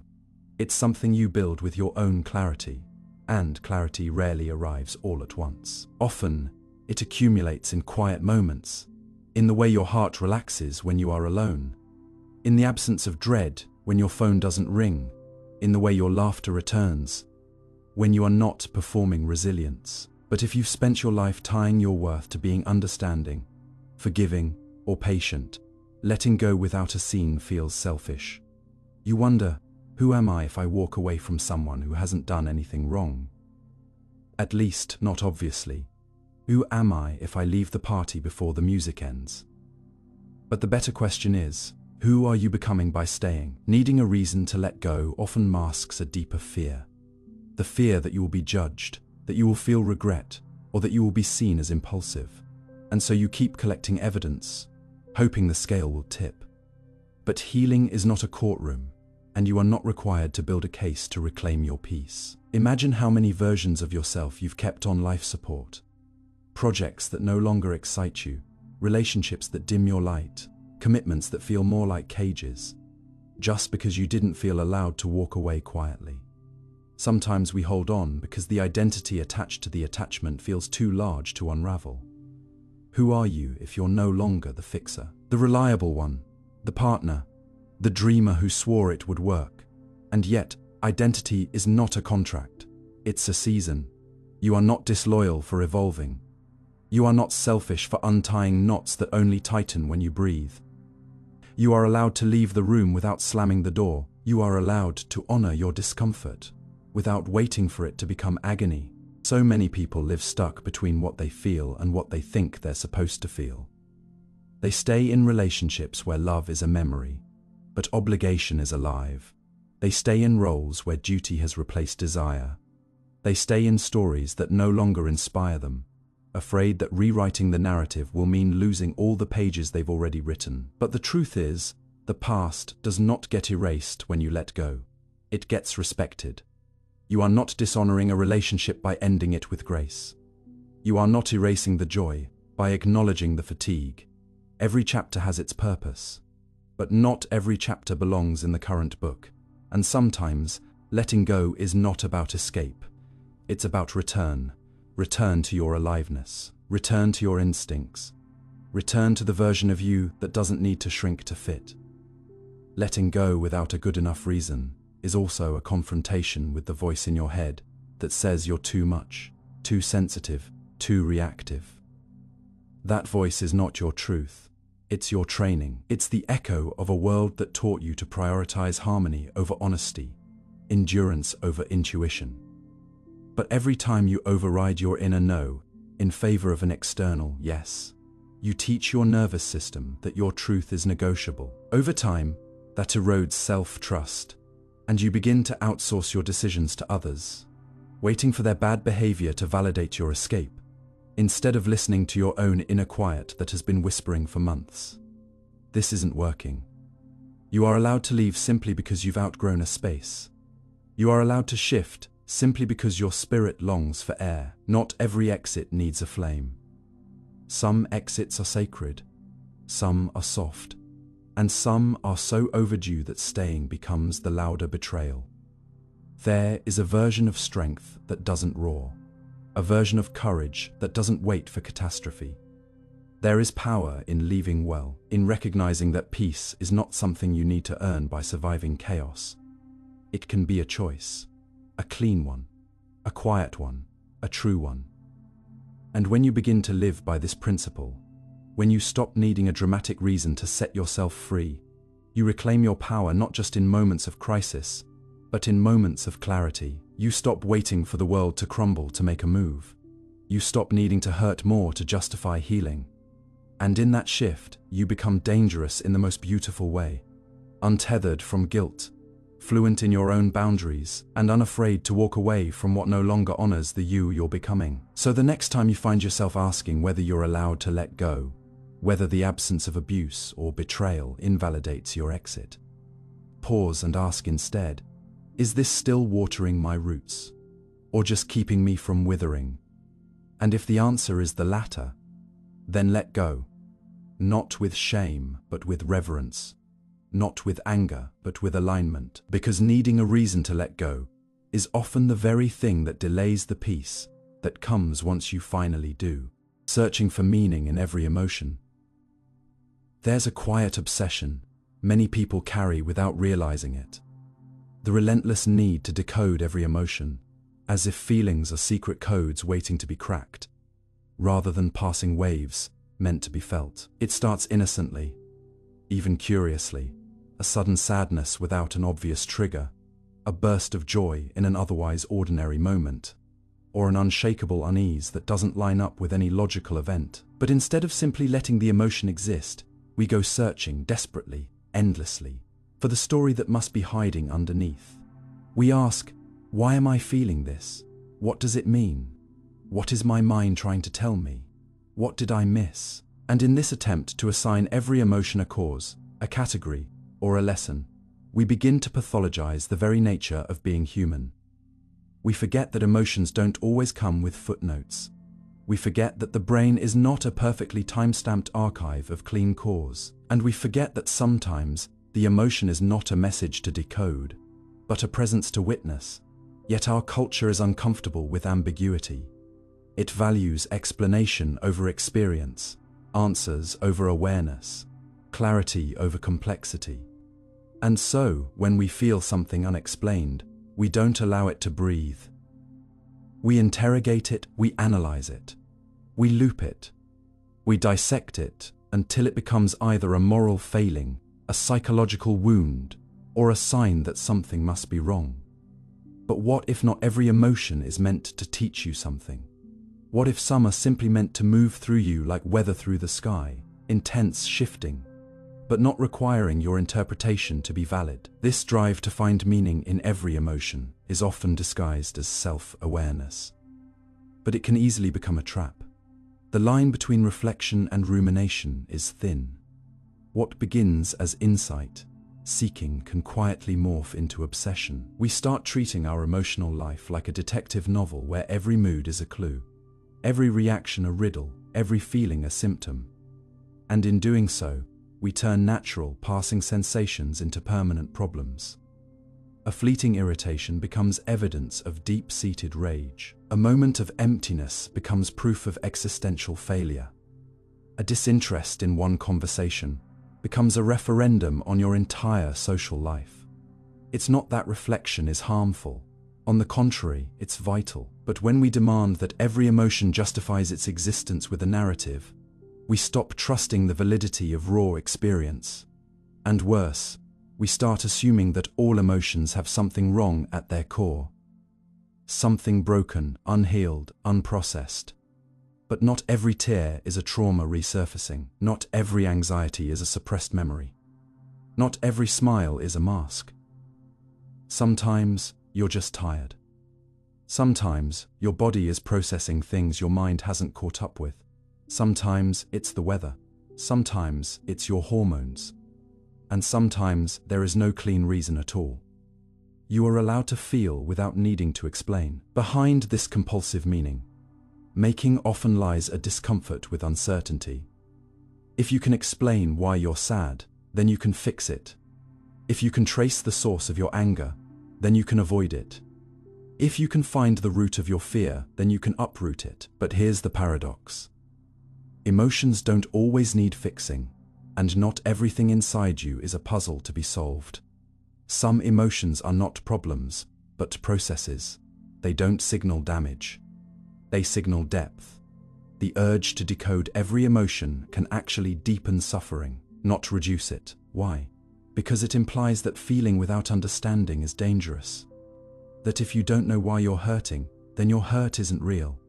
But emotional truth is not always logical truth.